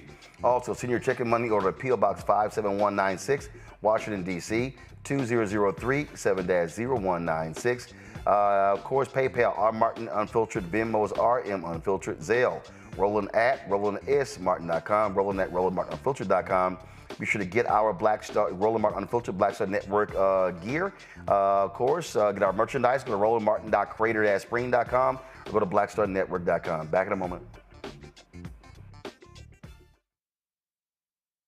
Coming up on the next Black Tape, a conversation with Professor Howard W. French on his new book, Born in Blackness, covering 600 years of global African history and helping us understand how the world we know today is a gift from Black people. There could have been no West without Africa and Africa. That's on the next Black Table with me, Greg Carr, only on the Black Star Network. This week on the other side of change. Abolition focus. Should we aim for reform or abolishing the entire system? Kimon Felix lets us know how much possibility lies in abolition. That is such a radical image because it offers the suggestion, a suggestion that we already know to be true, which is that we have what it takes to take care of each other and to take care of ourselves. Watch us on the Black Star Network, so tune in to the other side of change.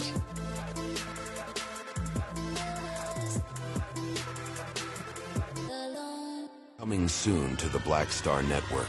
But y'all, when you're on that stage or when you're and you're seeing 2 and 3, 4 generations in the audience, that's got to speak to you about the power of what y'all have become. Oh, most definitely. I think we were doing our show before our break, and remember, I was watching this kid. I could not take my eyes off him because he was about 9 or so. He was sitting in the front row with his, over on the right-hand side. Yes. I was amazed that this kid knew everything, and I was like tripping to see how many songs this kid actually knew. And he knew them all. And he knew them all. We had to go over there and bring him on stage and take a picture with him, you know, at the end of the show and stuff, because it was just that amazing. It's like, this is crazy.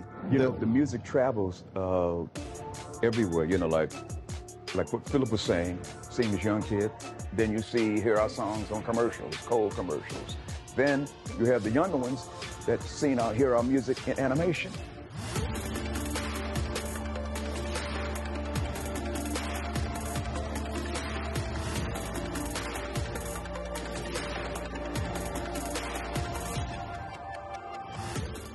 Hey, this is Motown recording artist Kim. You are watching Roland Martin Unfiltered. That boy, he always unfiltered, though. I ain't never known him to be filtered. Is there another way to experience Roland Martin than to be unfiltered? Of course he's unfiltered. Would you expect anything less? Watch what happens next.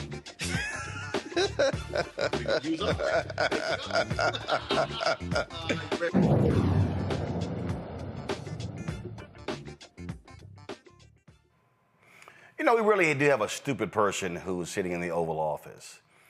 We now have a lot of drama taking place at this fake Department of Government Efficiency. On Tuesday, more than 20 civil service employees resigned from Elon Musk's fake department, stating they did not sign up for the task that they were being asked to perform. In the resignation letter obtained by the Associated Press, the staffers wrote in part, "We swore to serve the American people and uphold our oath to the Constitution across presidential administrations. However, it has become clear that we can no longer honor those commitments. We will not use our skills as technologists to compromise core government systems, jeopardize American sensitive data, or dismantle critical public services. We will not lend our expertise to carry out or legitimize DOGE's actions. We swore to serve the American people and uphold our oath to the Constitution across presidential administrations. However, it has become clear that we can no longer honor those commitments after United States DOGE service." The employees also expressed concern that many of those recruited by Musk to help him reduce the size of the federal government are political ideologues who lack the necessary skill or experience for the task at hand. Not only that, y'all want to know how dumb Donald Trump is? So he signed an executive order today, and literally while he was signing the executive order, he decides to throw out this idea that we're going to start selling a gold card for rich people to bypass the immigration process and buy their way into America. Okay, y'all might think I'm lying. No, this dumbass actually said this. Listen.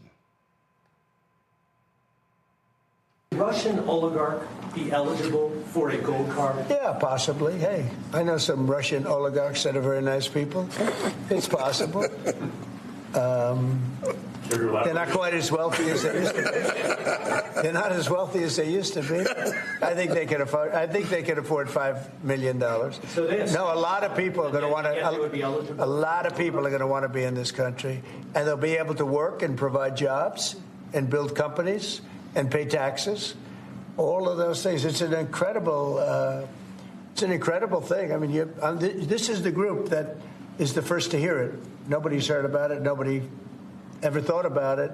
But we've been thinking about it very, very strongly over the last week. And I was going to announce it sometime next week, and I figured, why not? We have a lot of cameras blazing right now. We might as well do it now. We'll have Carolina now. Y'all, seriously, a gold card. So what the hell? They can just,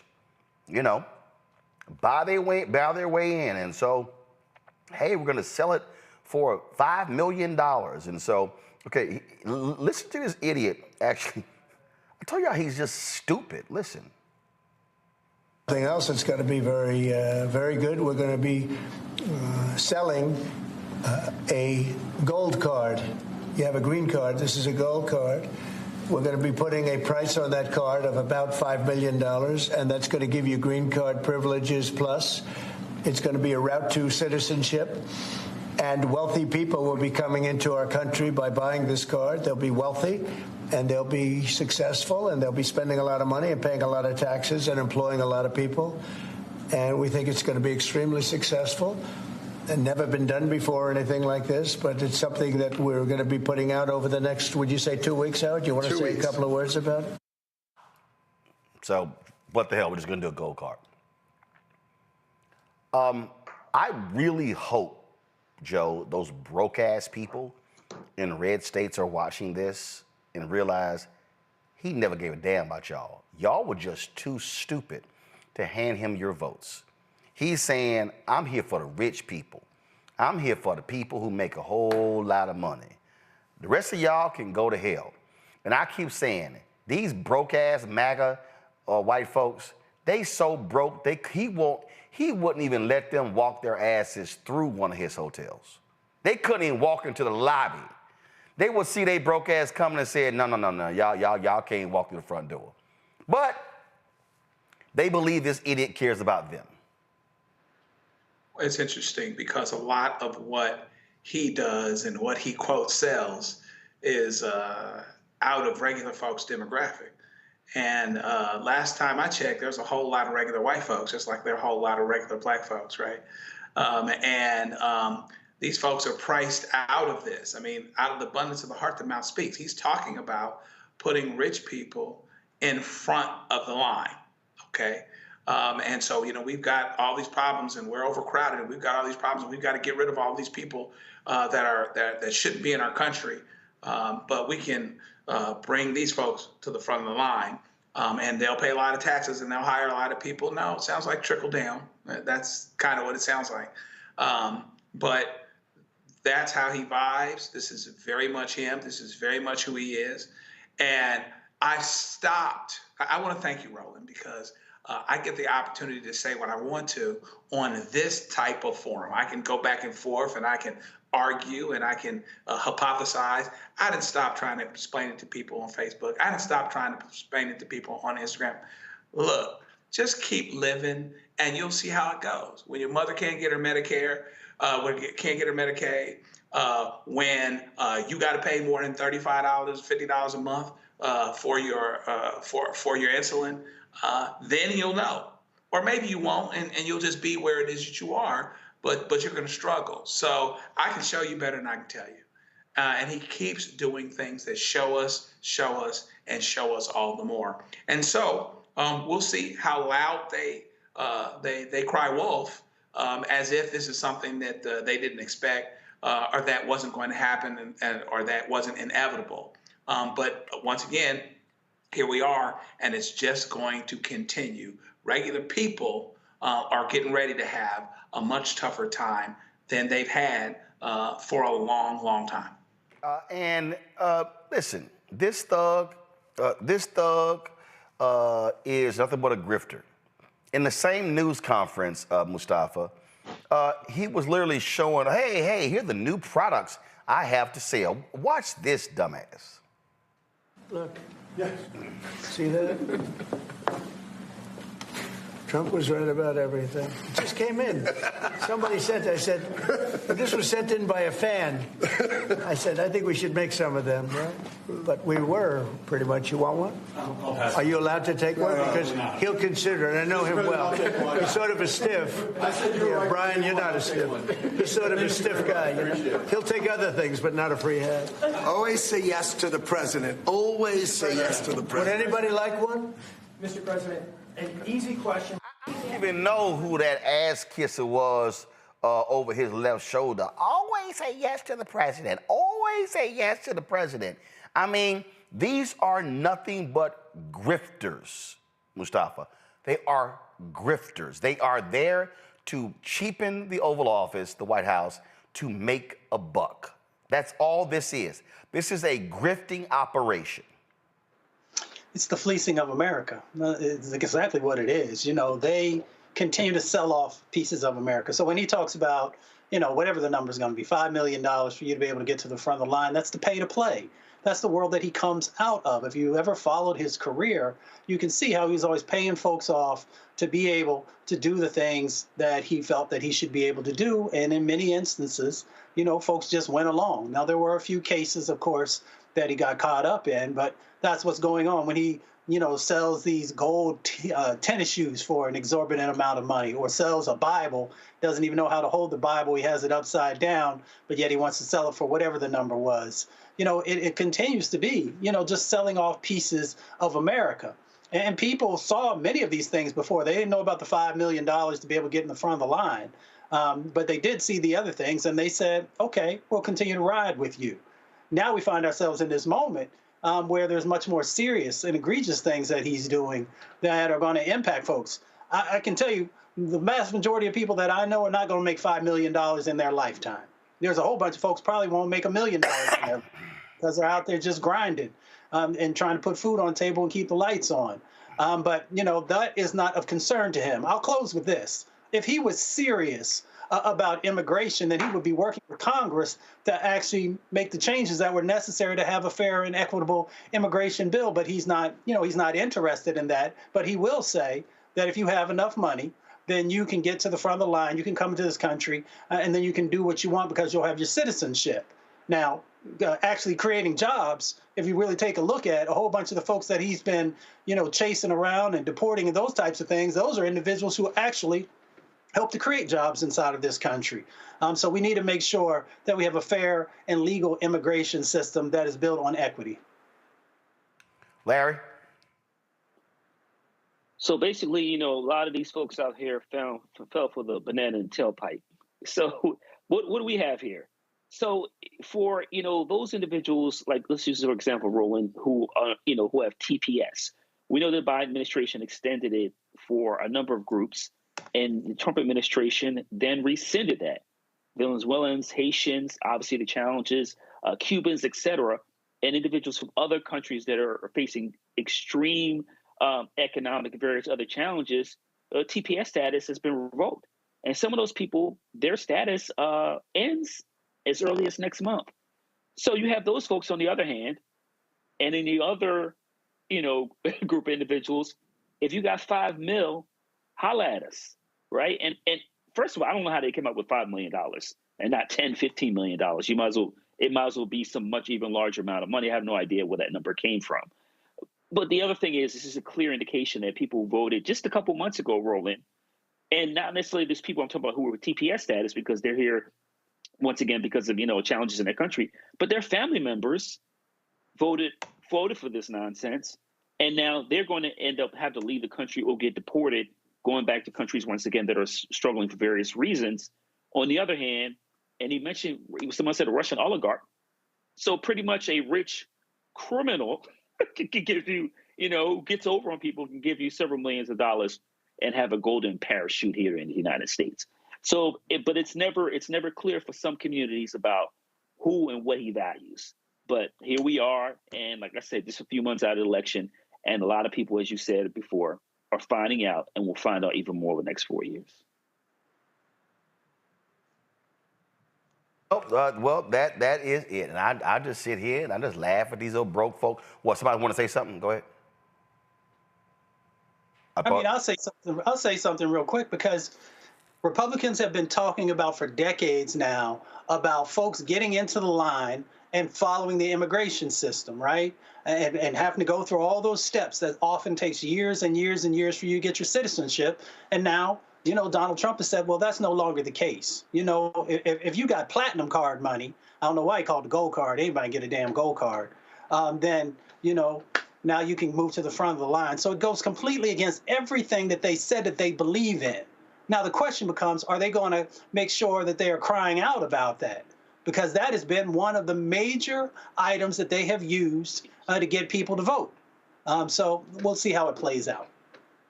Oh, absolutely. All right, folks. The fallout continues with regards to Joy Reid's show being canceled on MSNBC. Last night was her final episode. And so on last night's show, she talked about you know, what she'll be doing next, how people can actually reach her. Do y'all have her comments from last night?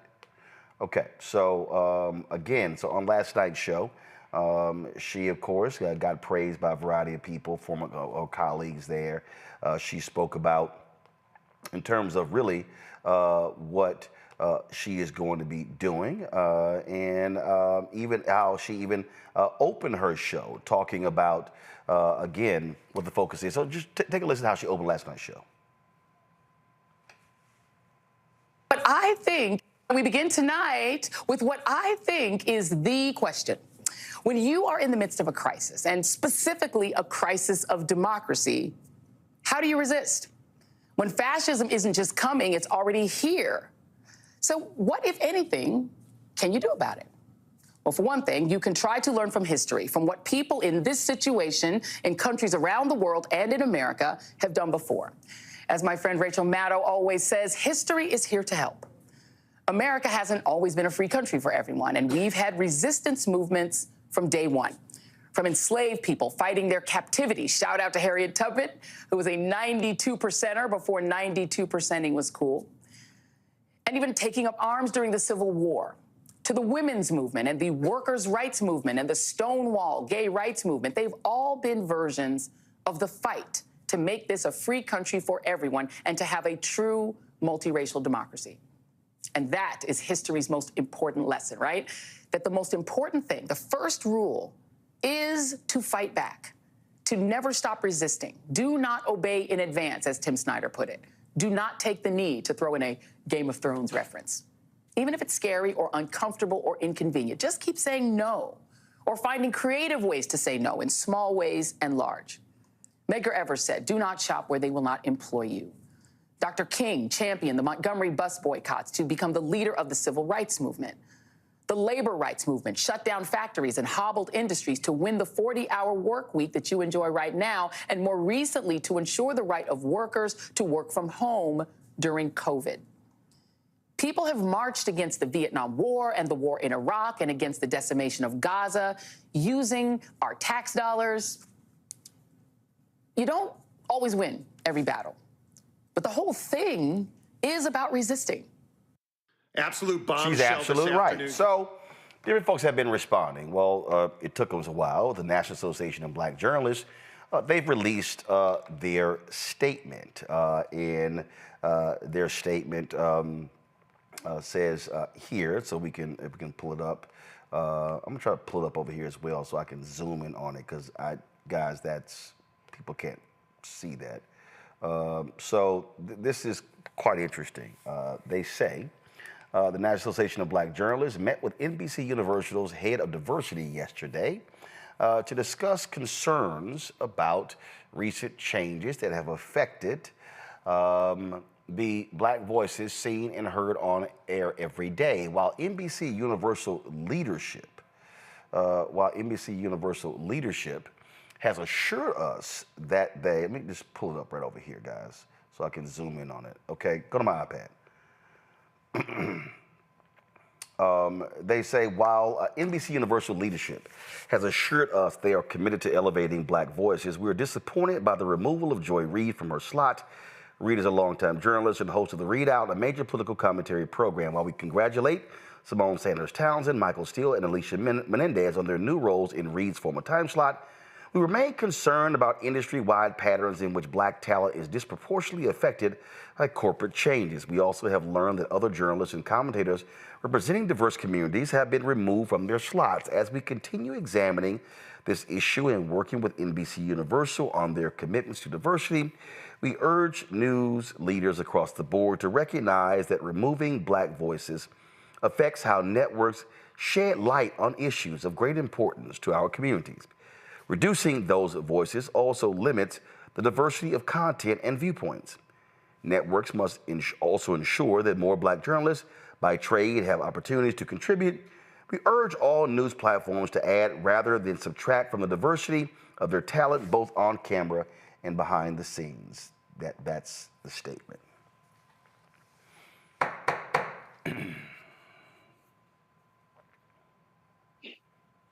So let me preface this. I joined NABJ in 1989. I was elected. I was a founder of the Texas A&M University NABJ chapter. I was elected the National Student Representative in 1989, serving through 1991. I served in leadership capacities in Austin, Dallas-Fort Worth Association of Black Communicators. I belonged to chapters in Houston and Chicago.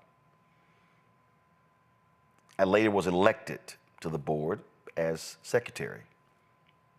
The third time I was on the board, I was asked to step in to be the vice president for digital, and then was elected to a term.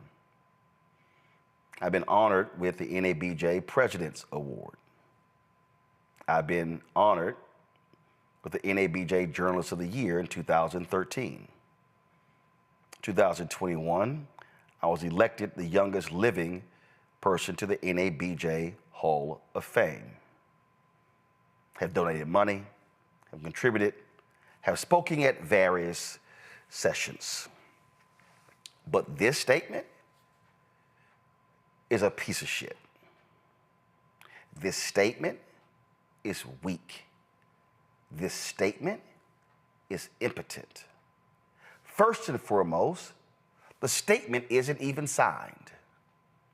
There's no quote in this statement from the president, Ken Lemon. There's no quote in this statement from Executive Director Drew Barry. What is this? Not only that, go to my iPad, Anthony. It says that we met with NBC Universal's head of diversity. You did what? You don't meet with the head of diversity. You meet with the goddamn president. You meet with Mark Lazarus, the CEO of Spinco, the company that will be overseeing MSNBC. Mark Lazarus, Rebecca Cutler is the president of MSNBC. You don't meet with the head of diversity, who had no role in this, who has no P&L responsibility. Really? Let me explain something to y'all. When I was on the board and we were kicking Jeff Zucker's ass for no black direct reports, CNN said, well, we'll meet with the board. We're not going to meet with Roland Martin. And I said, if y'all meet with them without me, I'm kicking all y'all's asses. They didn't meet with CNN. When we were going after ABC, ABC offered for their vice president, Barbara Fedida, who was later fired because of some racist comments, fired her, so they offered to meet with her and somebody else. Our president at the time, Sarah Glover, was going to meet with her. I said, no, you're not. I said, presidents don't meet with folk lower than the president. I said, you as the president of the National Association of Black Journalists, you do not meet with underlings. You meet with folk on your level. And so I can tell y'all, when we went after, when there were issues with ESPN, and I was on the board, we met with Jimmy Pitaro, who was the president of ESPN. When we met with Disney, we met with Peter Rice, who was one of the top executives at Disney. When we challenged Jeff Zucker and CNN, we had a meeting with Randall Stevenson's subordinate, and the meeting was supposed to lead to a meeting with Stevenson because our leadership walked into the meeting and had a weak-ass ask, making us look like fucking fools. That never happened. This is the statement you release regarding the cancellation of Joy Reid's show? This is a statement you released? This weak-ass statement? The word dropped on Saturday that Joy was being ousted? And this is what you worked on Saturday, Sunday, Monday, and released on Tuesday? Do y'all understand that this year will mark the 50th anniversary of the National Association of Black Journalists? It will mark when 44 people met in Washington, D.C. in order to create this organization. And I had the pleasure of knowing and meeting. If you go to my iPad, these are the founders. No Norma Adams Wade, new Paul Brock, new Reginald Bryant, no Maureen Bunyan, no Charlie Cobb, no Joe Davidson. I know Allison Davis. I know Paul Delaney. I know and met William Dilday. I know Sandra Dillard and Joel Dreyfus and Sam Ford. I knew Vernon Jarrett very well. Knew Claude Lewis, Sandra Dawson Longweaver, Ploria Marshall, Asa Moore, Les Payne, Chuck Stone, my alpha brother, Francis Ward, Vince Sanders, John White. Talked to Dwayne Wickham on yesterday. Former President Merv Osmond, knew him well, another alpha brother. And this type of statement with what's happening to black journalists, this is what we release? This is a fundamental problem with black organizations. Having weak leadership, unwilling to stand up, unwilling to put your damn name on the press release. When I sat on that board, I wrote many of the statements that we released. How scared are you to put your name on it? If you're unwilling to put your name on it, damn it, don't run for office.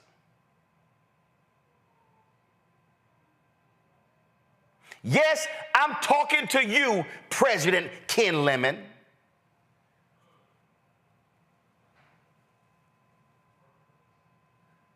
What I've witnessed over the last several years of NABJ leadership has been despicable. 2 years ago, Birmingham, we give the NABJ Journalist of the Year award to Jim Trotter because he stood up to the NFL Network and Roger Goodell, and we didn't even have the audacity that year to give them our Thumbs Down award. We waited to 2004, and we just dropped it out there to the public. If you go to YouTube and pull it up, you're going to see it's only have 12 views. And hell, it was 11 till I pulled up last night. Here's the problem that we have, because this goes beyond NABJ. Where is black leadership? Where are other black organizations? Why is it right now organizations are so quiet? Why is it that folk don't want to say anything? Well, we have to understand that these companies, they know and they can smell weakness. They know when we have spineless leadership.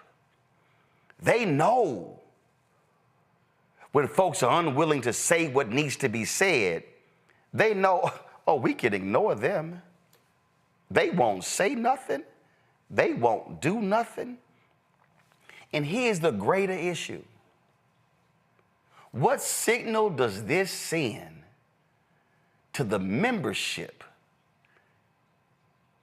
And if it comes knocking on their door, they know NABJ ain't gonna have their back.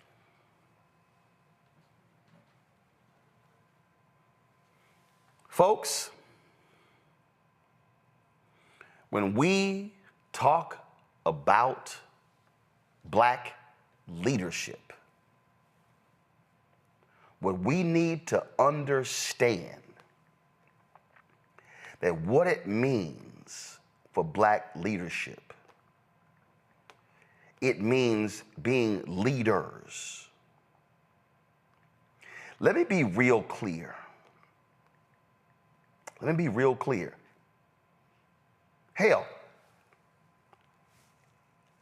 where's NABJ's statement today on what Trump just did with the White House press corps?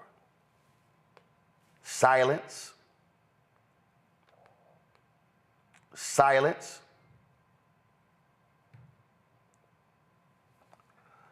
What I need people to realize that there is a difference between you holding the title and being a leader.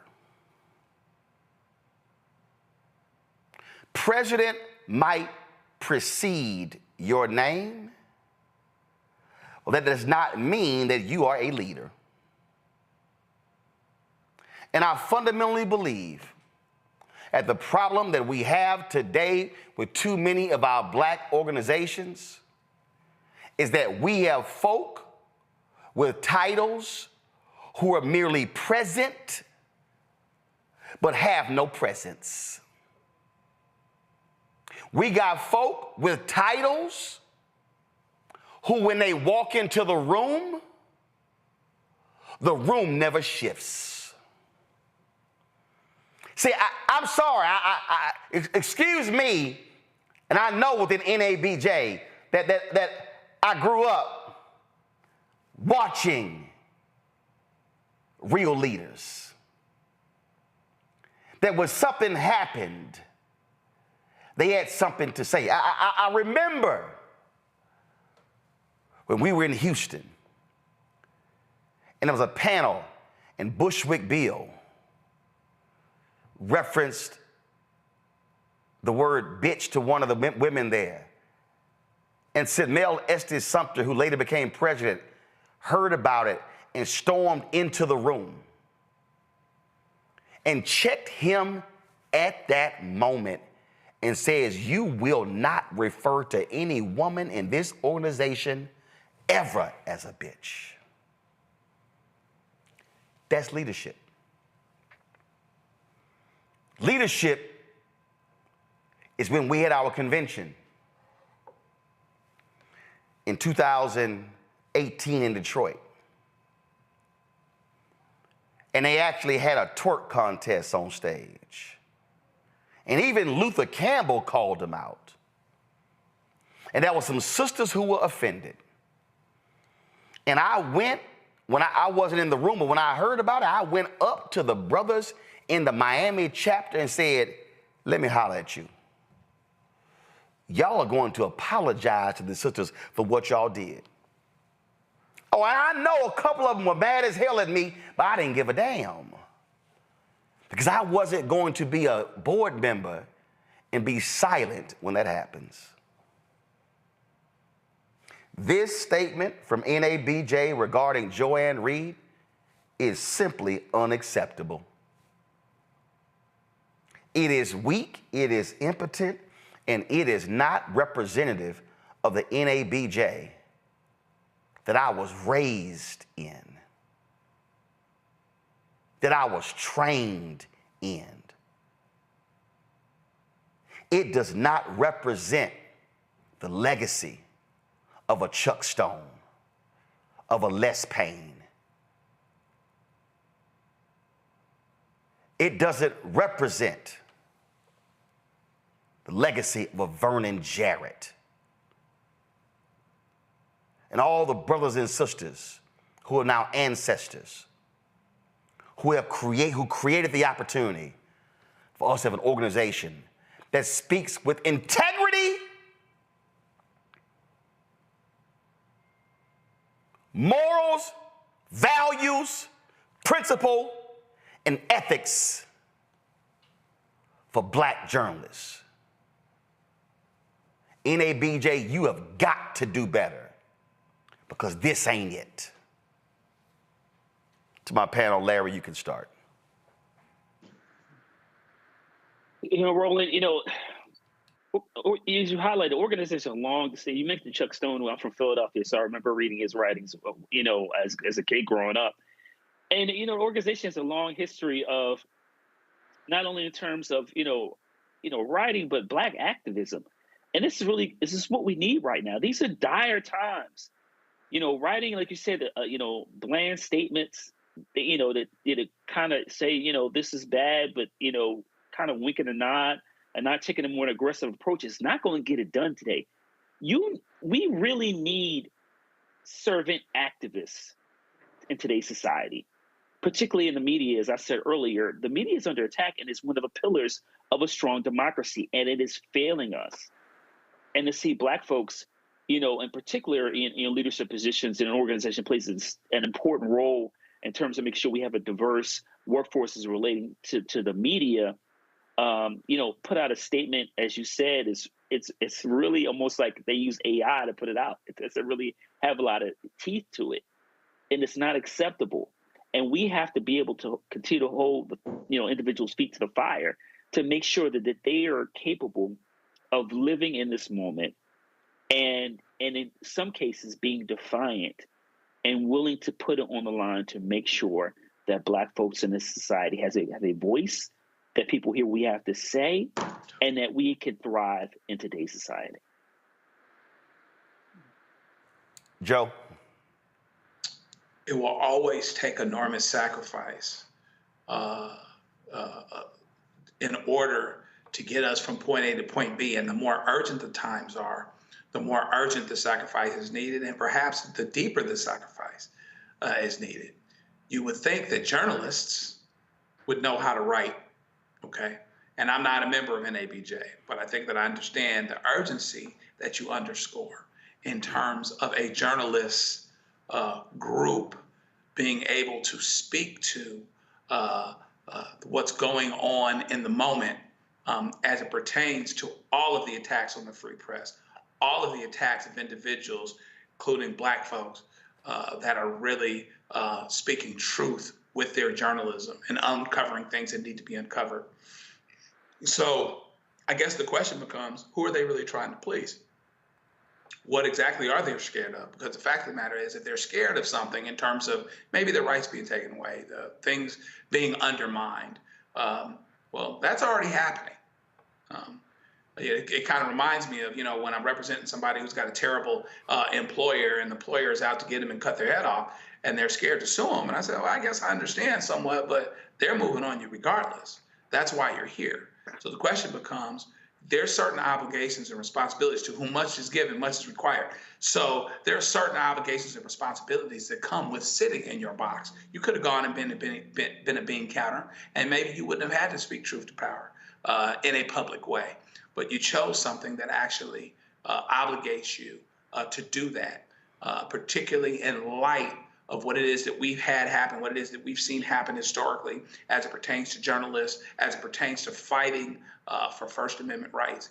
And that just creates an urgency. We can't get rid of the fact that the urgency is there. And so therefore, my hope is that we always meet the moment. And in moments like this, when we are admonished that we aren't meeting the moment, hopefully we respond not by recoiling and covering ourselves up and going and rolling up in a ball in a corner, but by actually meeting the moment because our freedoms absolutely depend on it. So hopefully in ABJ and similar organizations, from bottom to top, we get to work and do the things that we need to do in that regard. You know, Mustafa, I'm sure there are going to be some people who say, man, you didn't have to go so hard.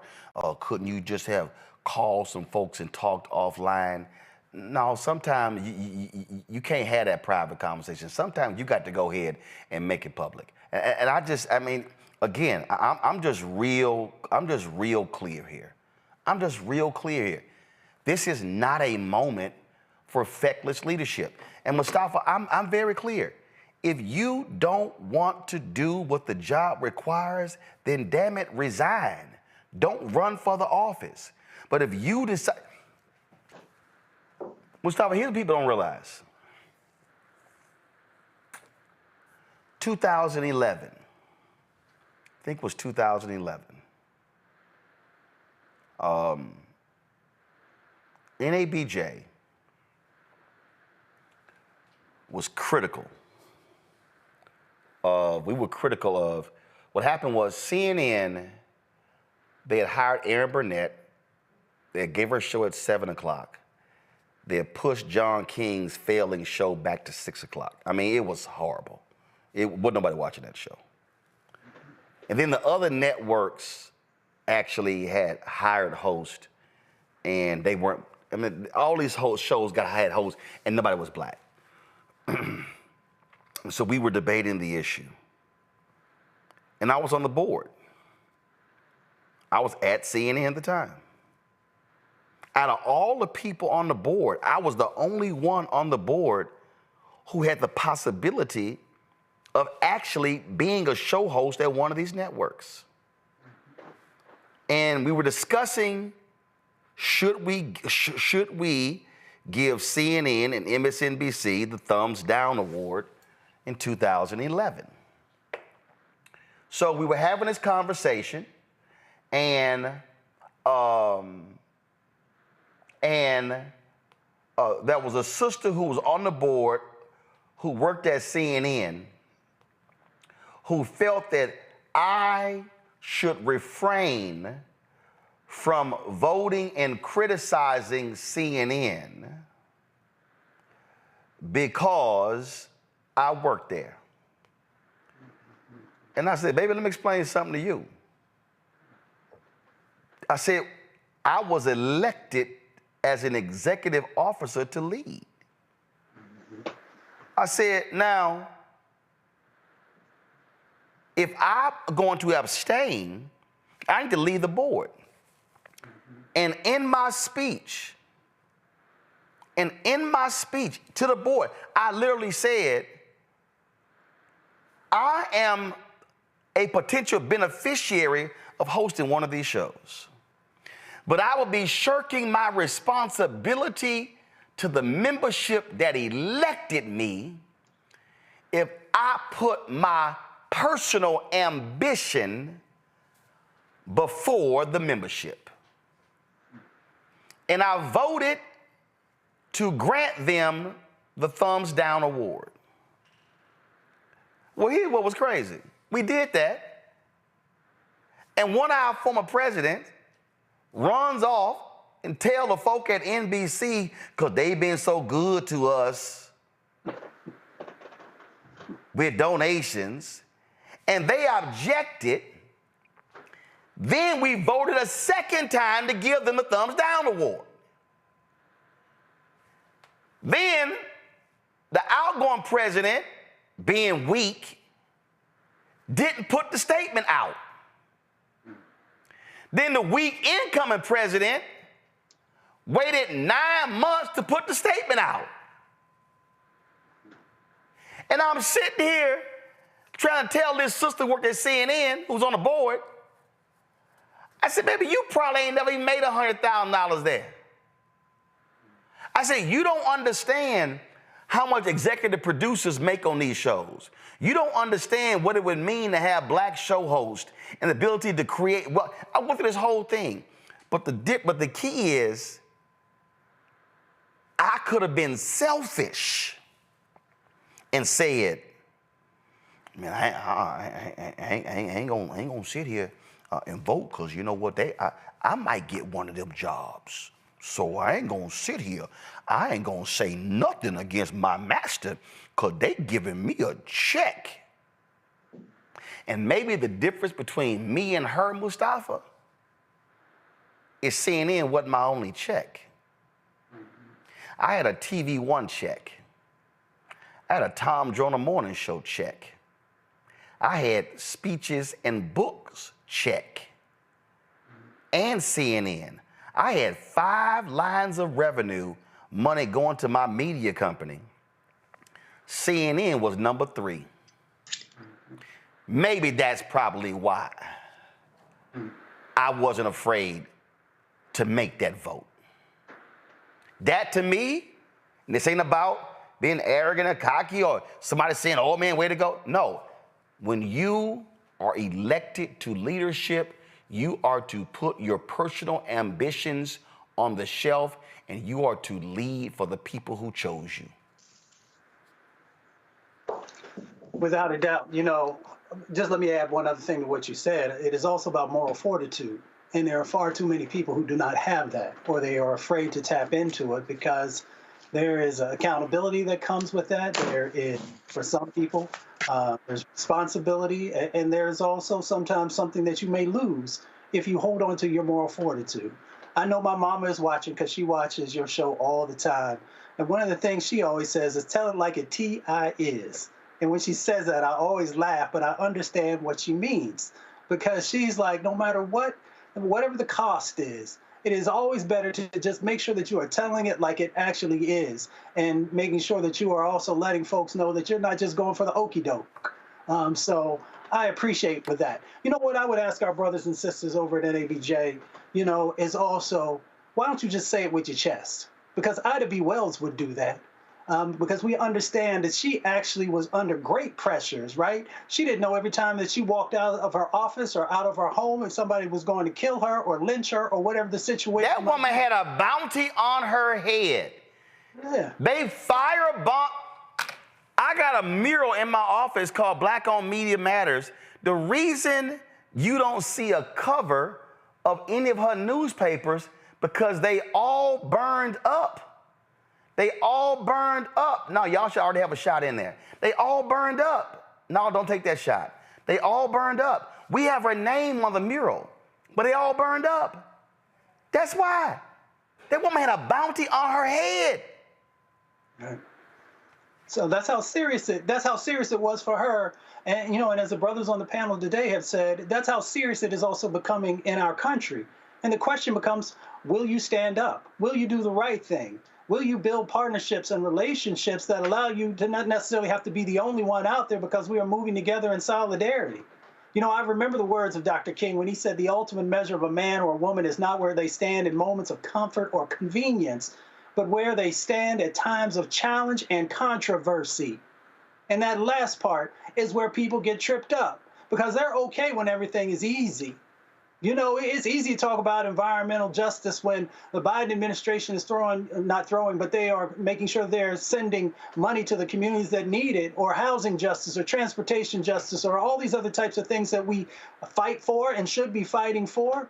But when things get tight, that's when you find out who's really got the spine for it, right? That's when you find out who's really real about what is necessary to be done. And I'll close with this, Roland, because you also talked about folks not having confidence in our Black organizations. When you talk to brothers and sisters who are on the street about, an organization that's been around for a while, they want to know, so what have you done recently? I appreciate what you may have done in the 40s, 50s, or the 60s, but what are you doing now to make sure that you are lifting what's happening inside of our communities, what's going on in the hood? And if you don't have a response for that, then folks are just going to be looking at you like you're just some antiquated organization that is out of touch with what's going on. So folks got to say it with their chest, but they also got to back it up after they say it with their chest. And that's what Ida B. Wells did, and that's what a number of other luminaries did. And that's why we lift their names up, because they weren't afraid. They weren't scared, right? They made sure that when the time come, that they stood right there in the fire and did what was necessary. This is, come on, y'all, move the camera, y'all. I need to shout out Ida B. Wells in it. So the reason I got up to come over here and show y'all this here, thank you, is this here. That was a black journalist with courage. I purposely am wearing the shirt, America needs black journalists. But America don't need weak black journalists. America don't need feckless black journalists. America needs black journalists who are going to be soldiers without swords. Go watch the PBS documentary on the black press. It was called Soldiers Without Swords. And that's what we have to have these days. And so you said, say it with your chest. And again, we need folk who are going to be willing to stand up, folk who are going to be willing to represent the interests of the people.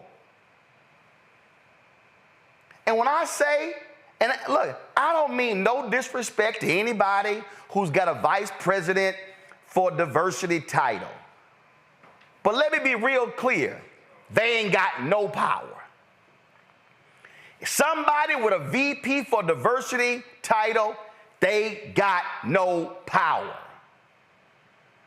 And so NABJ, don't ever do that again. If something happens to a black journalist on a local level, you meet with the editor and the publisher. You don't meet with the assistant city editor. If something happens in a television newsroom, you meet with the news director and the general manager. You don't meet with the assignment editor. When something happens with a magazine, you meet with the executive editor or the head of content and the media CEO or the publisher. You don't meet with the fashion editor. And if you're talking to a network, you don't meet with the VP of diversity. They should have met with Rebecca Cutler, the president of MSNBC, and Mark Lazarus, the CEO of SpinCo. Now is not the time for weak folk in positions of power, because weak folk in positions of power make the position weak. And time is up for all of that. I'll be right back.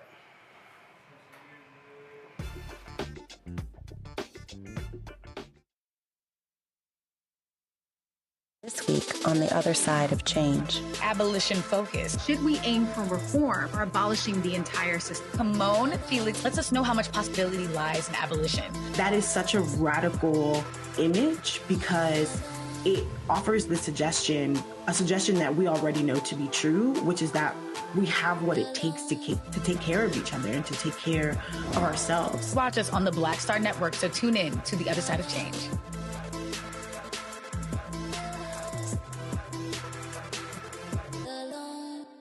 We begin tonight with the people who are really running the country right now. Now, Trump is often wrong and misleading about a lot of things, but especially about history. Donald Trump falling in line with President Elon Musk. In the wake of the unsettling news that MSNBC has canceled Joy Ann Reid's primetime show, The Readout, Roland Martin and the Black Star Network would like to extend an invitation to all of the fans of Joy Ann Reid's MSNBC show to join us every night to watch Roland Martin Unfiltered, streaming on the Black Star Network for news, discussion of the issues that matter to you, and the latest updates on the twice impeached, criminally convicted felon-in-chief Donald Trump and his unprecedented assault on democracy, as well as co-president Elon Musk's takeover of the federal government. The Black Star Network stands with Joy Ann Reid and all folks who understand the power of black voices in media. We must come together and never forget that information is power.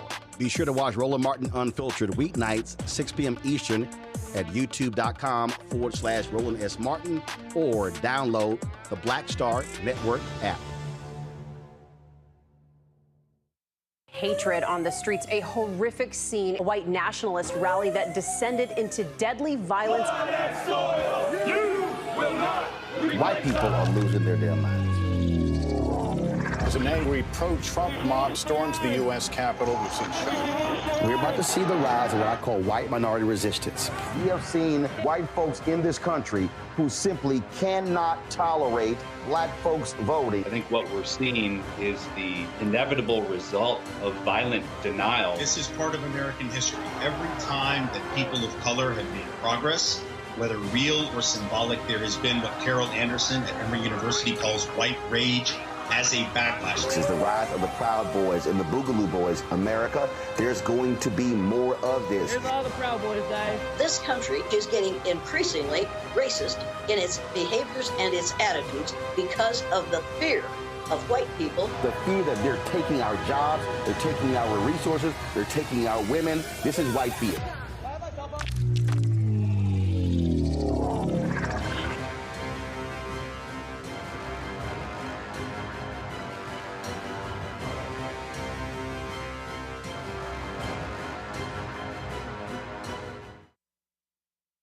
This week on the other side of change. Abolition focus. Should we aim for reform or abolishing the entire system? Simone Felix lets us know how much possibility lies in abolition.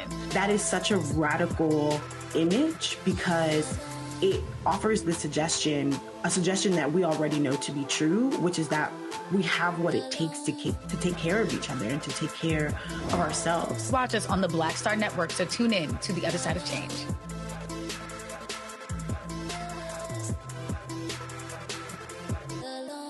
What's up, Geek Today in the place to be. Got Kicked Out Your Mama's University, creator and executive producer of Fat Tuesdays, a air hip-hop comedy. But right now, I'm rolling with Roland Martin, unfiltered, uncut, unplugged, and undamn believable. You hear me?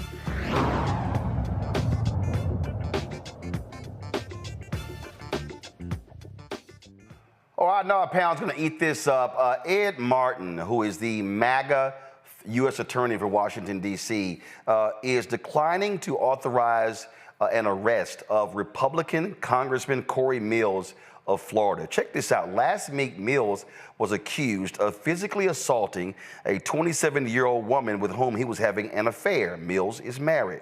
Officers responded to an incident at the two-term congressman's residence where they found a woman with, quote, fresh bruises on her arm, unquote.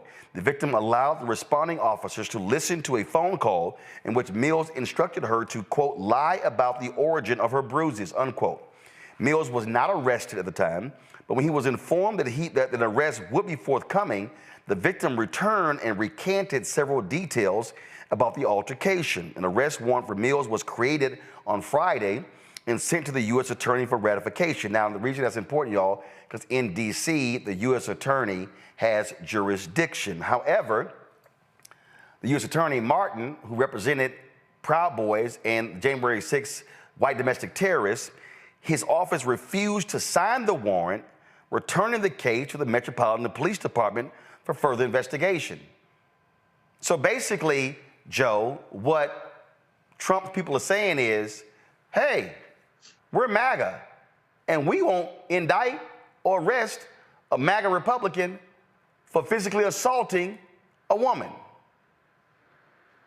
Yeah, we're going to take care of our own. We're going to cover our own. And so therefore, I mean, this is just another one of these situations where if you are actually concerned about justice and what's supposed to be truth, justice, in the American way, people ought to be yelling out loud about this. This is domestic violence where someone was scared, someone was beat up, and ultimately they end up helping to try to cover for him as scared women or scared domestic violence victims can often do.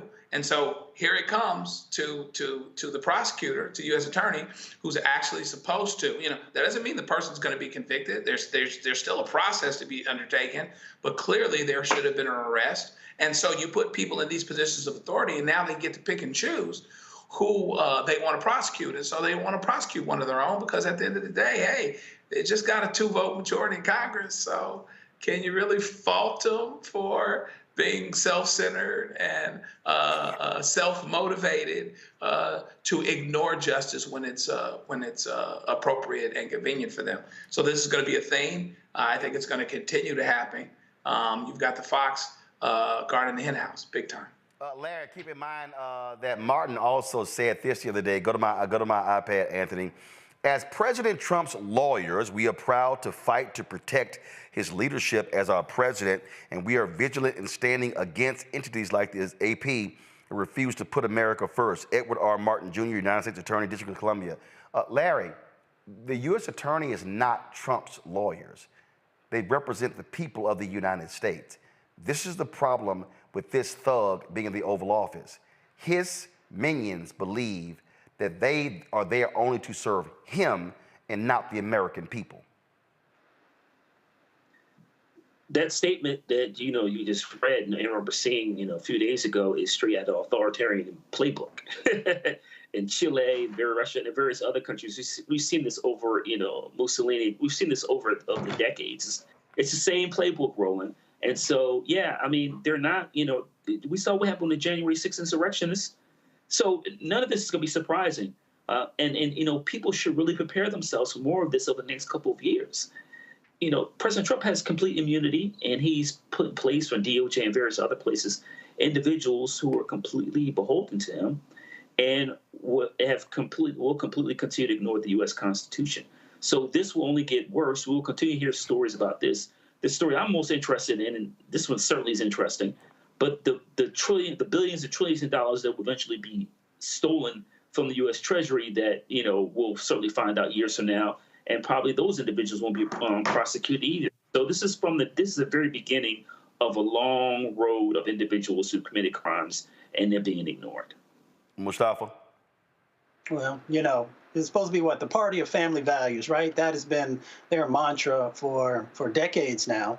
And we see what the party of family values actually stands for. Because when they see someone who's done some type of an action like this, then you hear silence. You don't hear them saying anything about it. You don't hear them asking him to, not even at a minimum to apologize, but much more significant action should be going on in relationship to putting your hands on a woman. And the other part is that we know that we have two justice systems that actually exist inside of America. Right now, a justice system that would hold all of us accountable and many, many other people across our country if we did something like this. And the other justice system is for those who have privilege and power, or at least assume power in this moment. So we just have to be aware of the playbook that is currently playing out in front of us, and make sure that we're prepared for the things that are going to come, as the other brothers have shared over the next couple of years.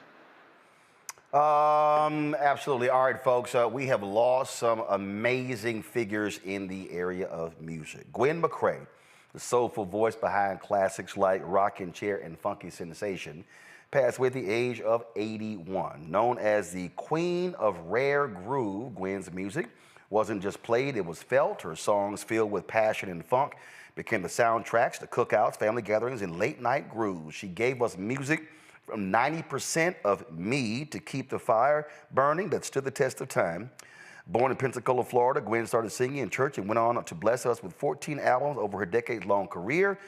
Even if you don't know her name, trust me, you know her sound, because artists like Lady Gaga, Mobb Deep, and Cypress Hill have all sampled her music, proving her influence stretches far beyond her era. In 2012, Gwen suffered a stroke that took her away from the stage, but her voice, that never faded. Gwen McCrae leaves behind a legacy of soul, groove, and timeless classics that will continue to move us for generations to come. Folks, we'll say goodbye to another soul legend, Chris Jasper, the Grammy Award-winning singer, songwriter, and iconic Isley Brothers member. He passed away at the age of 73. His family confirmed the news, sharing that Jasper was diagnosed with cancer just December. He was born in Cincinnati, where he grew up as a classically trained musician, but soul music was his destiny. He lived in the same apartment complex as the Isley family, and by high school, he'd already formed a band with Marvin and Ernie Isley. That connection led him to tour with the legendary Isley Brothers while studying at Juilliard and Long Island University. Before long, he was writing hits for the group, including the 1972 classic, Love Put Me on a Corner. But his voice and musicianship gave us timeless records like For the Love of You and Caravan of Love, songs about love, unity, and making the world a better place. Folks, man, this is a big one here. Grammy-winning singer and pianist Roberta Flack She passed away on Monday at the age of 88. According to a statement from her publicist, Elaine Schock, she died at her home surrounded by her family. In 2022, Flack revealed she had been diagnosed with ALS, also known as Lou Gehrig's disease, and she could no longer sing. Flack was discovered in the late 1960s by jazz musician Les McCann. Flack made history in 1973 with her hit Killing Me Softly with his song, becoming the first artist to win consecutive Grammys for Best Record. A classically trained pianist, she was so gifted at the age of 15, she received a full scholarship to Howard University. And of course, many people remember the amazing songs she did as duets with Donny Hathaway, who also was from Howard University. Folks, Roberta Flack passed away at the age of 88. And we close out this memoriam, folks, with the loss of the Iceman, Jerry Butler. He was the co-founder of The Impressions, a renowned baritone singer and songwriter. He passed away at the age of 85. His hits, For Your Precious Love and Only the Strong Survive. Butler, who earned 2 Grammy nominations during his career, passed away at his home in Chicago. Born in Missouri, he was just 3 years old when his parents, who were sharecroppers, moved the family to Chicago as part of the Great Migration in the late 1950s. He formed The Impressions with his childhood church friend, Curtis Mayfield, who of course passed away in 1999.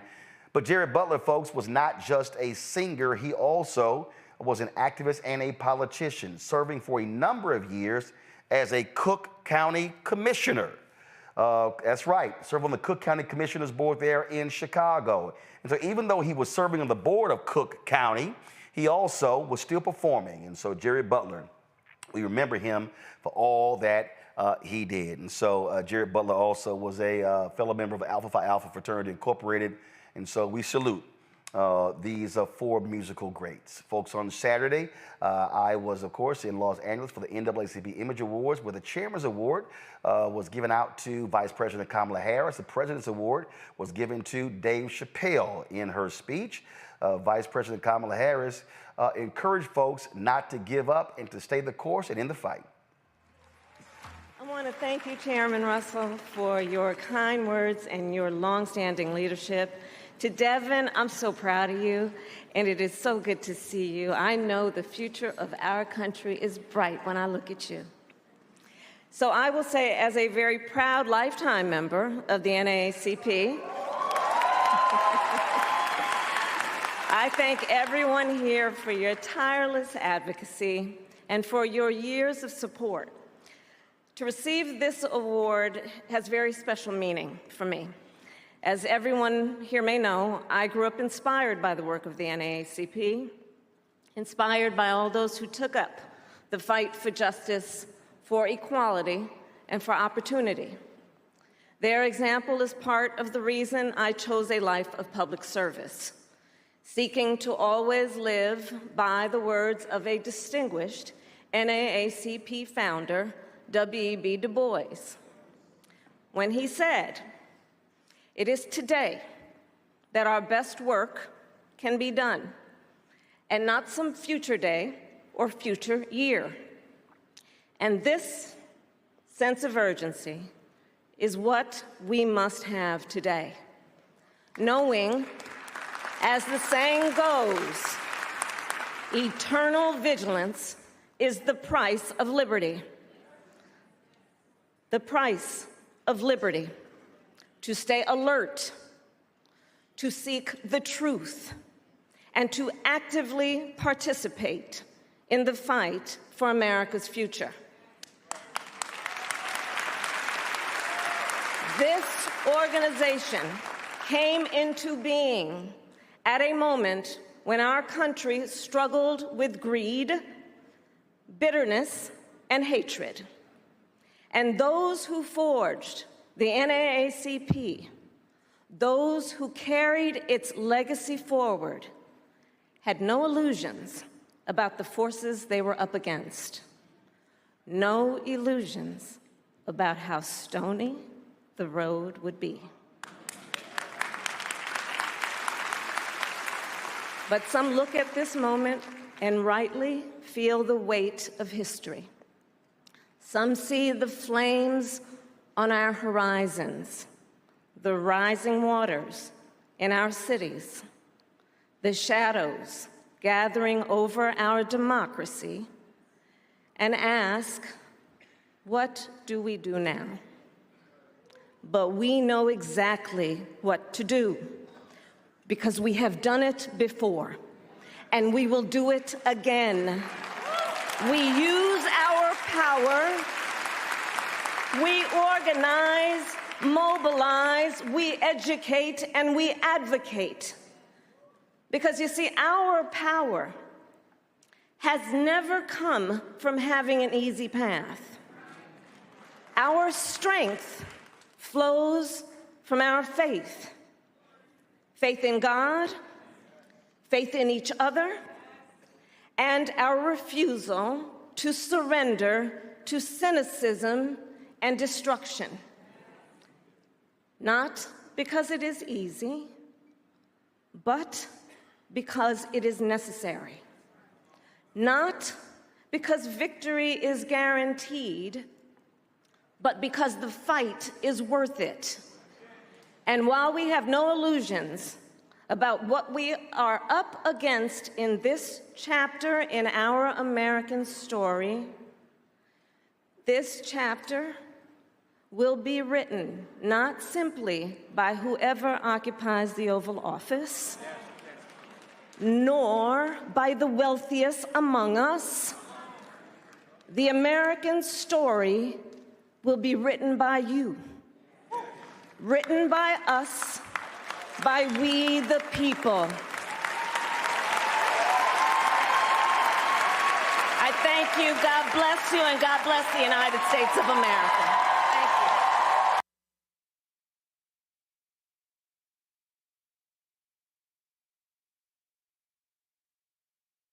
you. Get the panelists' comments on that. I gotta play this here. So Kerry Washington, she got the NAACP Image Award for the Tyler Perry movie on Netflix, featuring the sisters, of course, who were delivering the mail during World War II. Now, what's so hilarious is, first of all, so we're gonna play y'all her acceptance speech, but the funny thing is what happened after. Roll it. As you know, on award shows, when people look surprised, I never believed that they're really surprised until Beyonce at the Grammys. That was like, but I'm just shocked. I'm shocked because the women that I'm nominated with are so extraordinary. So extraordinary. I love you all so much, and I'm honored to be in a category with you. I want to thank the fans. I want to thank I want to thank my family, my husband, my children, my parents. I want to thank Netflix. I want to thank Tyler Perry and Nicole Avon. I want to thank our beautiful award-winning Best Cast Ensemble. And I want to most importantly thank the women of the 688, the 855 women of the 688 who proved to us how extraordinary Black women are, how extraordinary we have always been. At a time when our history is being ripped from us, when people are trying to get us to not tell our stories, we are telling your stories, ladies, because you are calling us forward into our greatness. And that's what tonight is about. It's about all of us being called into our greatness. So remember your greatness, because that is what the fight is for. Thank you, NAACP. Oh my God, I'm shaking. Okay, thank you. All right, so here's what happened, okay? So when Kerry walked off, she went, and she came back to the microphone, and she wanted to say something else, but they had introduced Clifton Davis and Carla Mosley to come out to present the next award. So this happened.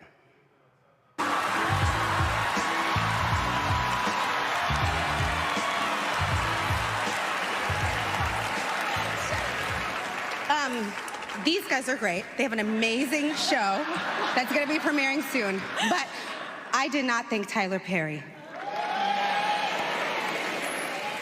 I did? You did.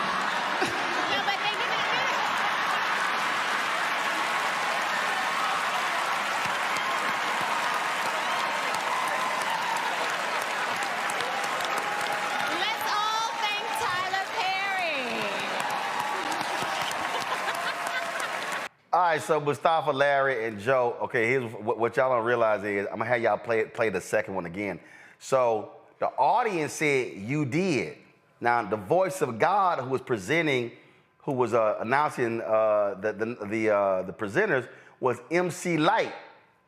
You hear MC Light go, "You did." Play it.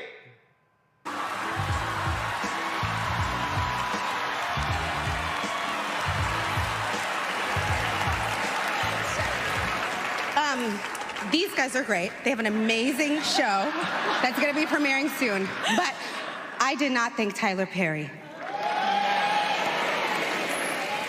I did? You did. No, but they didn't.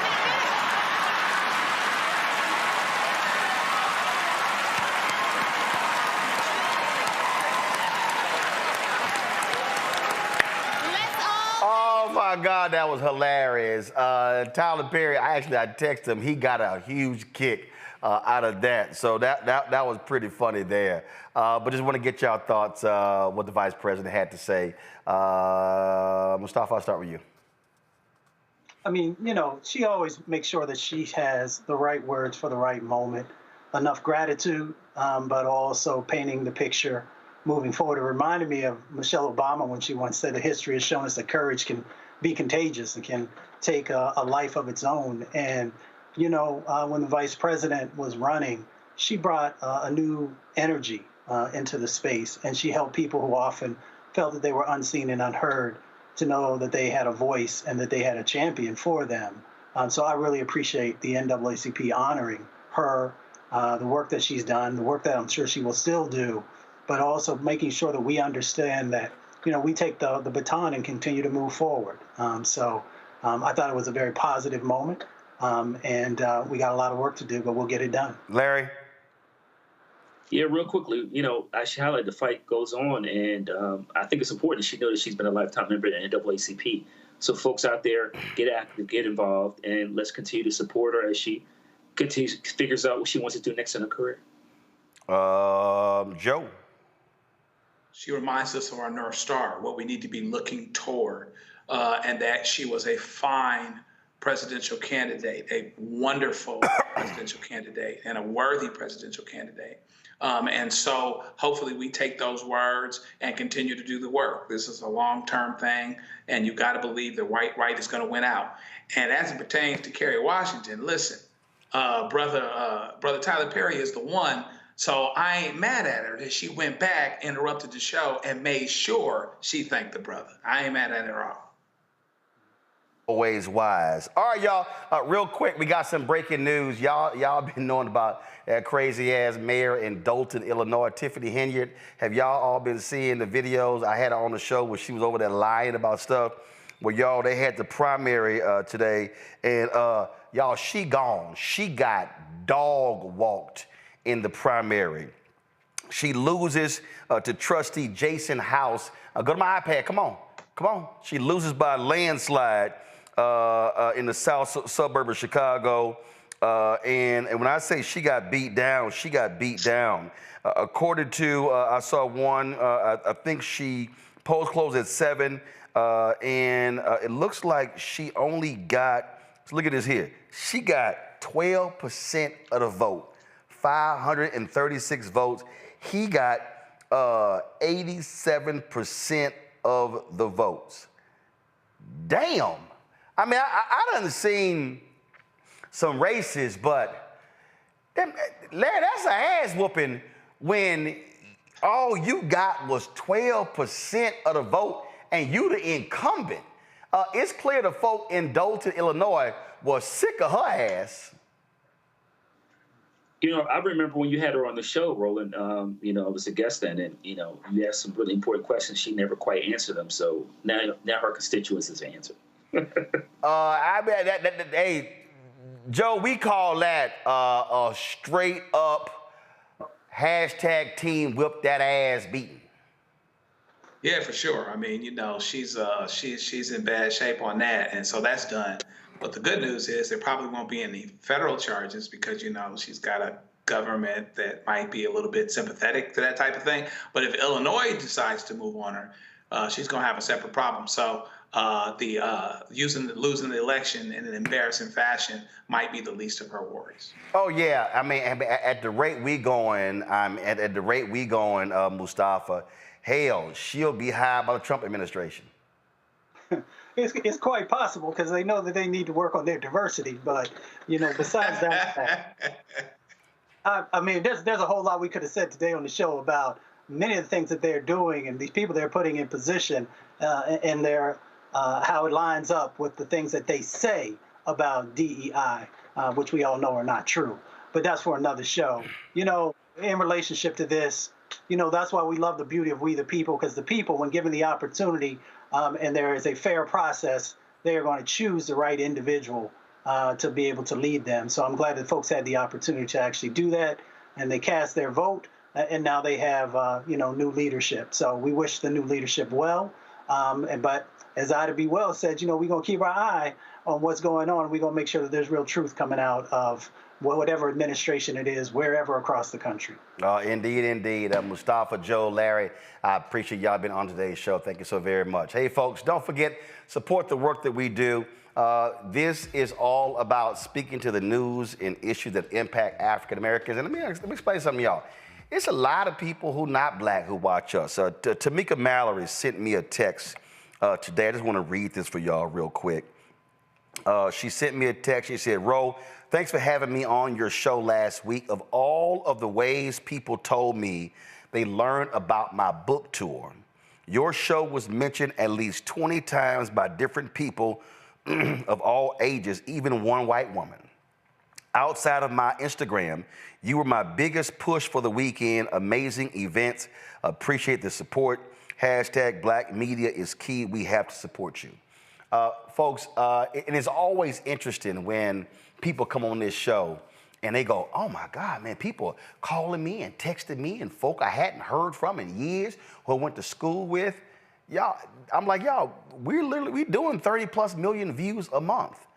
Folk are paying attention. They are reading. They're listening. They're watching. They're understanding. Not only are they following us when it comes to watching the show on YouTube or Facebook or our Black Star Network app, they also are looking at our show on the various apps. Pull that graphic up. If y'all, for our Black Star Network app, you can, of course, download the app on your phone, your Apple phone, your Android phone. But also, we're available on Roku, Amazon Fire TV, Xbox One, Samsung Smart TV. So that's the app. And of course, and understand, and I'm very transparent, y'all, that app costs us $150,000 a year. Why don't we have the app? Because it's not just to be on those platforms. It's also just in case if Facebook or YouTube decides that they don't want to run our content, we have our own place to run our content if any of these platforms says no. That's why we spend $150,000 a year to do so. So when you support this show, that's what you also are supporting. You are supporting the work that we do. You are supporting our broadcasts all across the country. You're supporting when we travel. You're supporting the new shows that we have. You're supporting the staff that we hire and the new people who we're adding to the show as well. And so all of those things are critically important. And I'm just trying to get us just to understand that we have to be absolutely about building Black-owned media. It's about us supporting Black-owned media. It's about us not willing to run from Black-owned media, because it's not about just what somebody else says or does. It's really also about how they're going to be able to impact us, how we're going to be able to tell our story. Because I'm just not interested, y'all, in asking somebody else to tell our story. Y'all done heard me say this 1,000 times. I do not believe that white ice is colder. And so and I say that because there are a lot of us, we are all about validation. We are all about what they say and what they do. And so I just want you to understand why it's also important for you to support. Let me also give y'all an update, again, being transparent. Y'all remember 2020, December 2020, we got us a Sprinter for our mobile broadcast. Go to my iPad. These are the photos of that particular Sprinter. And so y'all see was an amazing Sprinter. It looked great and all of that. But guess what? What happened was when we were returning from Essence in 2022, there was a fool who decided to swerve in front of our Sprinter which caused it to be completely totaled. This is what it looked like. And so this is what it looked like literally on the freeway there.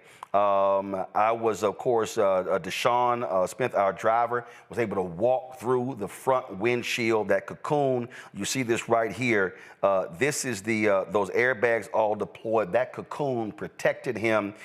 He had some aches and pains, some minor scratches, but the bottom line is he walked through the front window, so he was able to survive that. Well, we were working with a black-owned company who screwed us out of a lot of money. I'm trying to get that money back, trust me. And if I got to file a lawsuit, I will be filing a lawsuit against that woman. But we talked to another particular company about it. And so what's going to happen is in April, our new vehicle is going to come to us. Now, this is not going to be a Sprinter. It's going to be actually a larger vehicle because what I did not like having that on the Sprinter that we had, they had a fiberglass. Let me just show you so you can understand what I'm talking about. So you will see right here, this is on the back of that Sprinter. They had this fiberglass trunk. And so that fiberglass trunk, you see it right there. It actually was extended on the back, and it actually threw the weight off on the back of it. And so I didn't want that for our new vehicle. And so what I did was I looked at the various options, and we chose to go with a Ford F550. It's going to be 35 feet long. And so this is not itself, but I just want to show you some of the features. This is what the bathroom is going to look like in our new vehicle. This is what the microwave, the counter, and the refrigerator looks like as well. This is how some of the seating works. So that curtain right there, that's where we're actually going to have a wall there with a television on it because the driver's on the other side of that particular curtain. So this right here, you see the one at the bottom, we're going to have 48 inches of trunk space. That's going to allow us to be able to carry our gear because I want to be able to have that so we don't have that fiberglass trunk on the back. Everything is going to be all in one to provide more safety when we travel and broadcast from it as well. So this is typically what the door is going to look like coming into the vehicle. And so this is what it's going to look like on the exterior. It's going to be black. And so this is just an example of what some of the other vehicles look like. Then you have, this is another example of what the vehicle looks like. This is one of the ones they did that had an awning. I was going to get the awning because a lot of times when we travel, we want to be able to have something underneath. But the problem was that when they do these awnings now, when the wind starts kicking up, it automatically closes. It doesn't. You don't have any manual control. So I didn't do that because we have our pop-up tent. We can use that. So I didn't get the awning of the vehicle. This is also an inside what was going to look. It's not going to have this color scheme, but you have a sense of what the inside of the vehicle will look like. And so the folks at LGE are building it. It will be delivered to us in April. And again, this is going to allow us to be able to now, when we go on the road, we can even do a broadcast from the inside because in the back of the vehicle will be two captain's chairs. It's going to be a television above us. And so if we want to do a one-on-one interview in the vehicle, if it's raining outside or whatever, we can actually do that. And so I wanted to show you that because a lot of you contributed to help us get our new vehicle. And I'm always saying how we have to be, again, to let y'all know what we're doing, because when you are investing in this show and you're investing in my vision and for this show and this network, I want to show you, when you give donations, I want to show you what it's going to. And so when we travel, and we now are going to be around the country, and we're traveling around Virginia, helping Speaker Don Scott hold onto the House, that's what we're going to be doing. We're going to be broadcasting with that vehicle, how we cover marches and things like that. We can mount cameras on the outside of the vehicle like we did for Reverend William Barber's march in Texas, like we did in Tulsa for the 100th anniversary of the race massacre. And so I just wanted to give y'all an update. Some of y'all have been emailing me saying, hey, what's up? What's going on? And like I said, it was total in July of 2022. We were working with a black-owned company, and they messed us around in a huge way. It has been a huge mess. And so I'm dealing with that, trying to get our money back, and it is six figures. And if need be, I will take her to court and to get our money back. But that's what's going on. And so that's happening as we speak. So if y'all want to support us, join our Bring the Funk fan club. You now understand what your resources go to do here. So if you want to give via Cash App, use the Stripe QR code. That's it right here to give via Cash App. And then, of course, if you are listening, go to blackstarnetwork.com to see the QR code. You also, of course, can send your check and money order to P.O. Box 57196, Washington, D.C., 20037-0196. PayPal is R Martin Unfiltered. Venmo is RM Unfiltered. Zelle, Roland at RolandSMartin.com, Roland at RolandMartinUnfiltered.com. I see y'all in the chat. No, I will not be having no Carolina blue as our vehicle. It's going to be black and white. Don't even try it. That's the colors of our network. Y'all better go somewhere else with that nonsense. All right. Don't forget, of course, you also want to download the Black Star Network app, Apple phone, Android phone, Apple TV, Android TV, Roku, Amazon Fire TV, Xbox One, Samsung Smart TV. Be sure to get my book, White Fear, How the Browning of America is Making White Folks Lose Their Minds. Get it from bookstores nationwide. Also, if you want to get the version I read on Audible, you can download it there. Get our Roland Martin Unfiltered Black Star Network merchandise. I know they've been slow. We told y'all one of their service centers was down and they were replacing it. And so it's been some issues. So if y'all have any issues with your products, send us an email at info@rolandsmartin.com and we will hit our representative to check on that as soon as possible. And so get your shirt, hashtag we tried to tell you, FAFO 2025. Don't blame me, I voted for the black woman. Go to rolandmartin.creator-spring.com or go to the blackstarnetwork.com. What we want you to do is if you want to download the app Fanbase, be sure to do that. If you want to invest, almost $10 million of the $17 million in the Series A raise has been raised, and so go to startengine.com/fanbase as possible. Some of y'all are asking me in the chat what happened to the driver. Well, actually, what happened was the guy was playing games on the road, and what he did was he slowed down and looked over at Deshaun, smiled, and sped up and jumped in front of him. And that's what caused Deshaun had to swerve to miss him. And that's why the sprinter rolled 7 times on the highway there in Alabama. And so once the vehicle arrives, then we're going to actually take it somewhere else, and it's going to be outfitted with 360-degree cameras. So if anything happens in the future, it will be recording all the way around the vehicle if anything like that ever happens in the future, God forbid. All right, folks, that's it. I'll see y'all tomorrow right here on Roland Martin Unfiltered on the Black Star Network. Holla! The Black Star Network is here. Oh, no punch! I'm real revolutionary right now. Thank you for being the voice of Black America. All momentum we have now, we have to keep this going. The video looks phenomenal. See, there's a difference between Black Star Network and black-owned media and something like CNN. You can't be black-owned media and be scared. It's time to be smart. Bring your eyeballs home. You dig?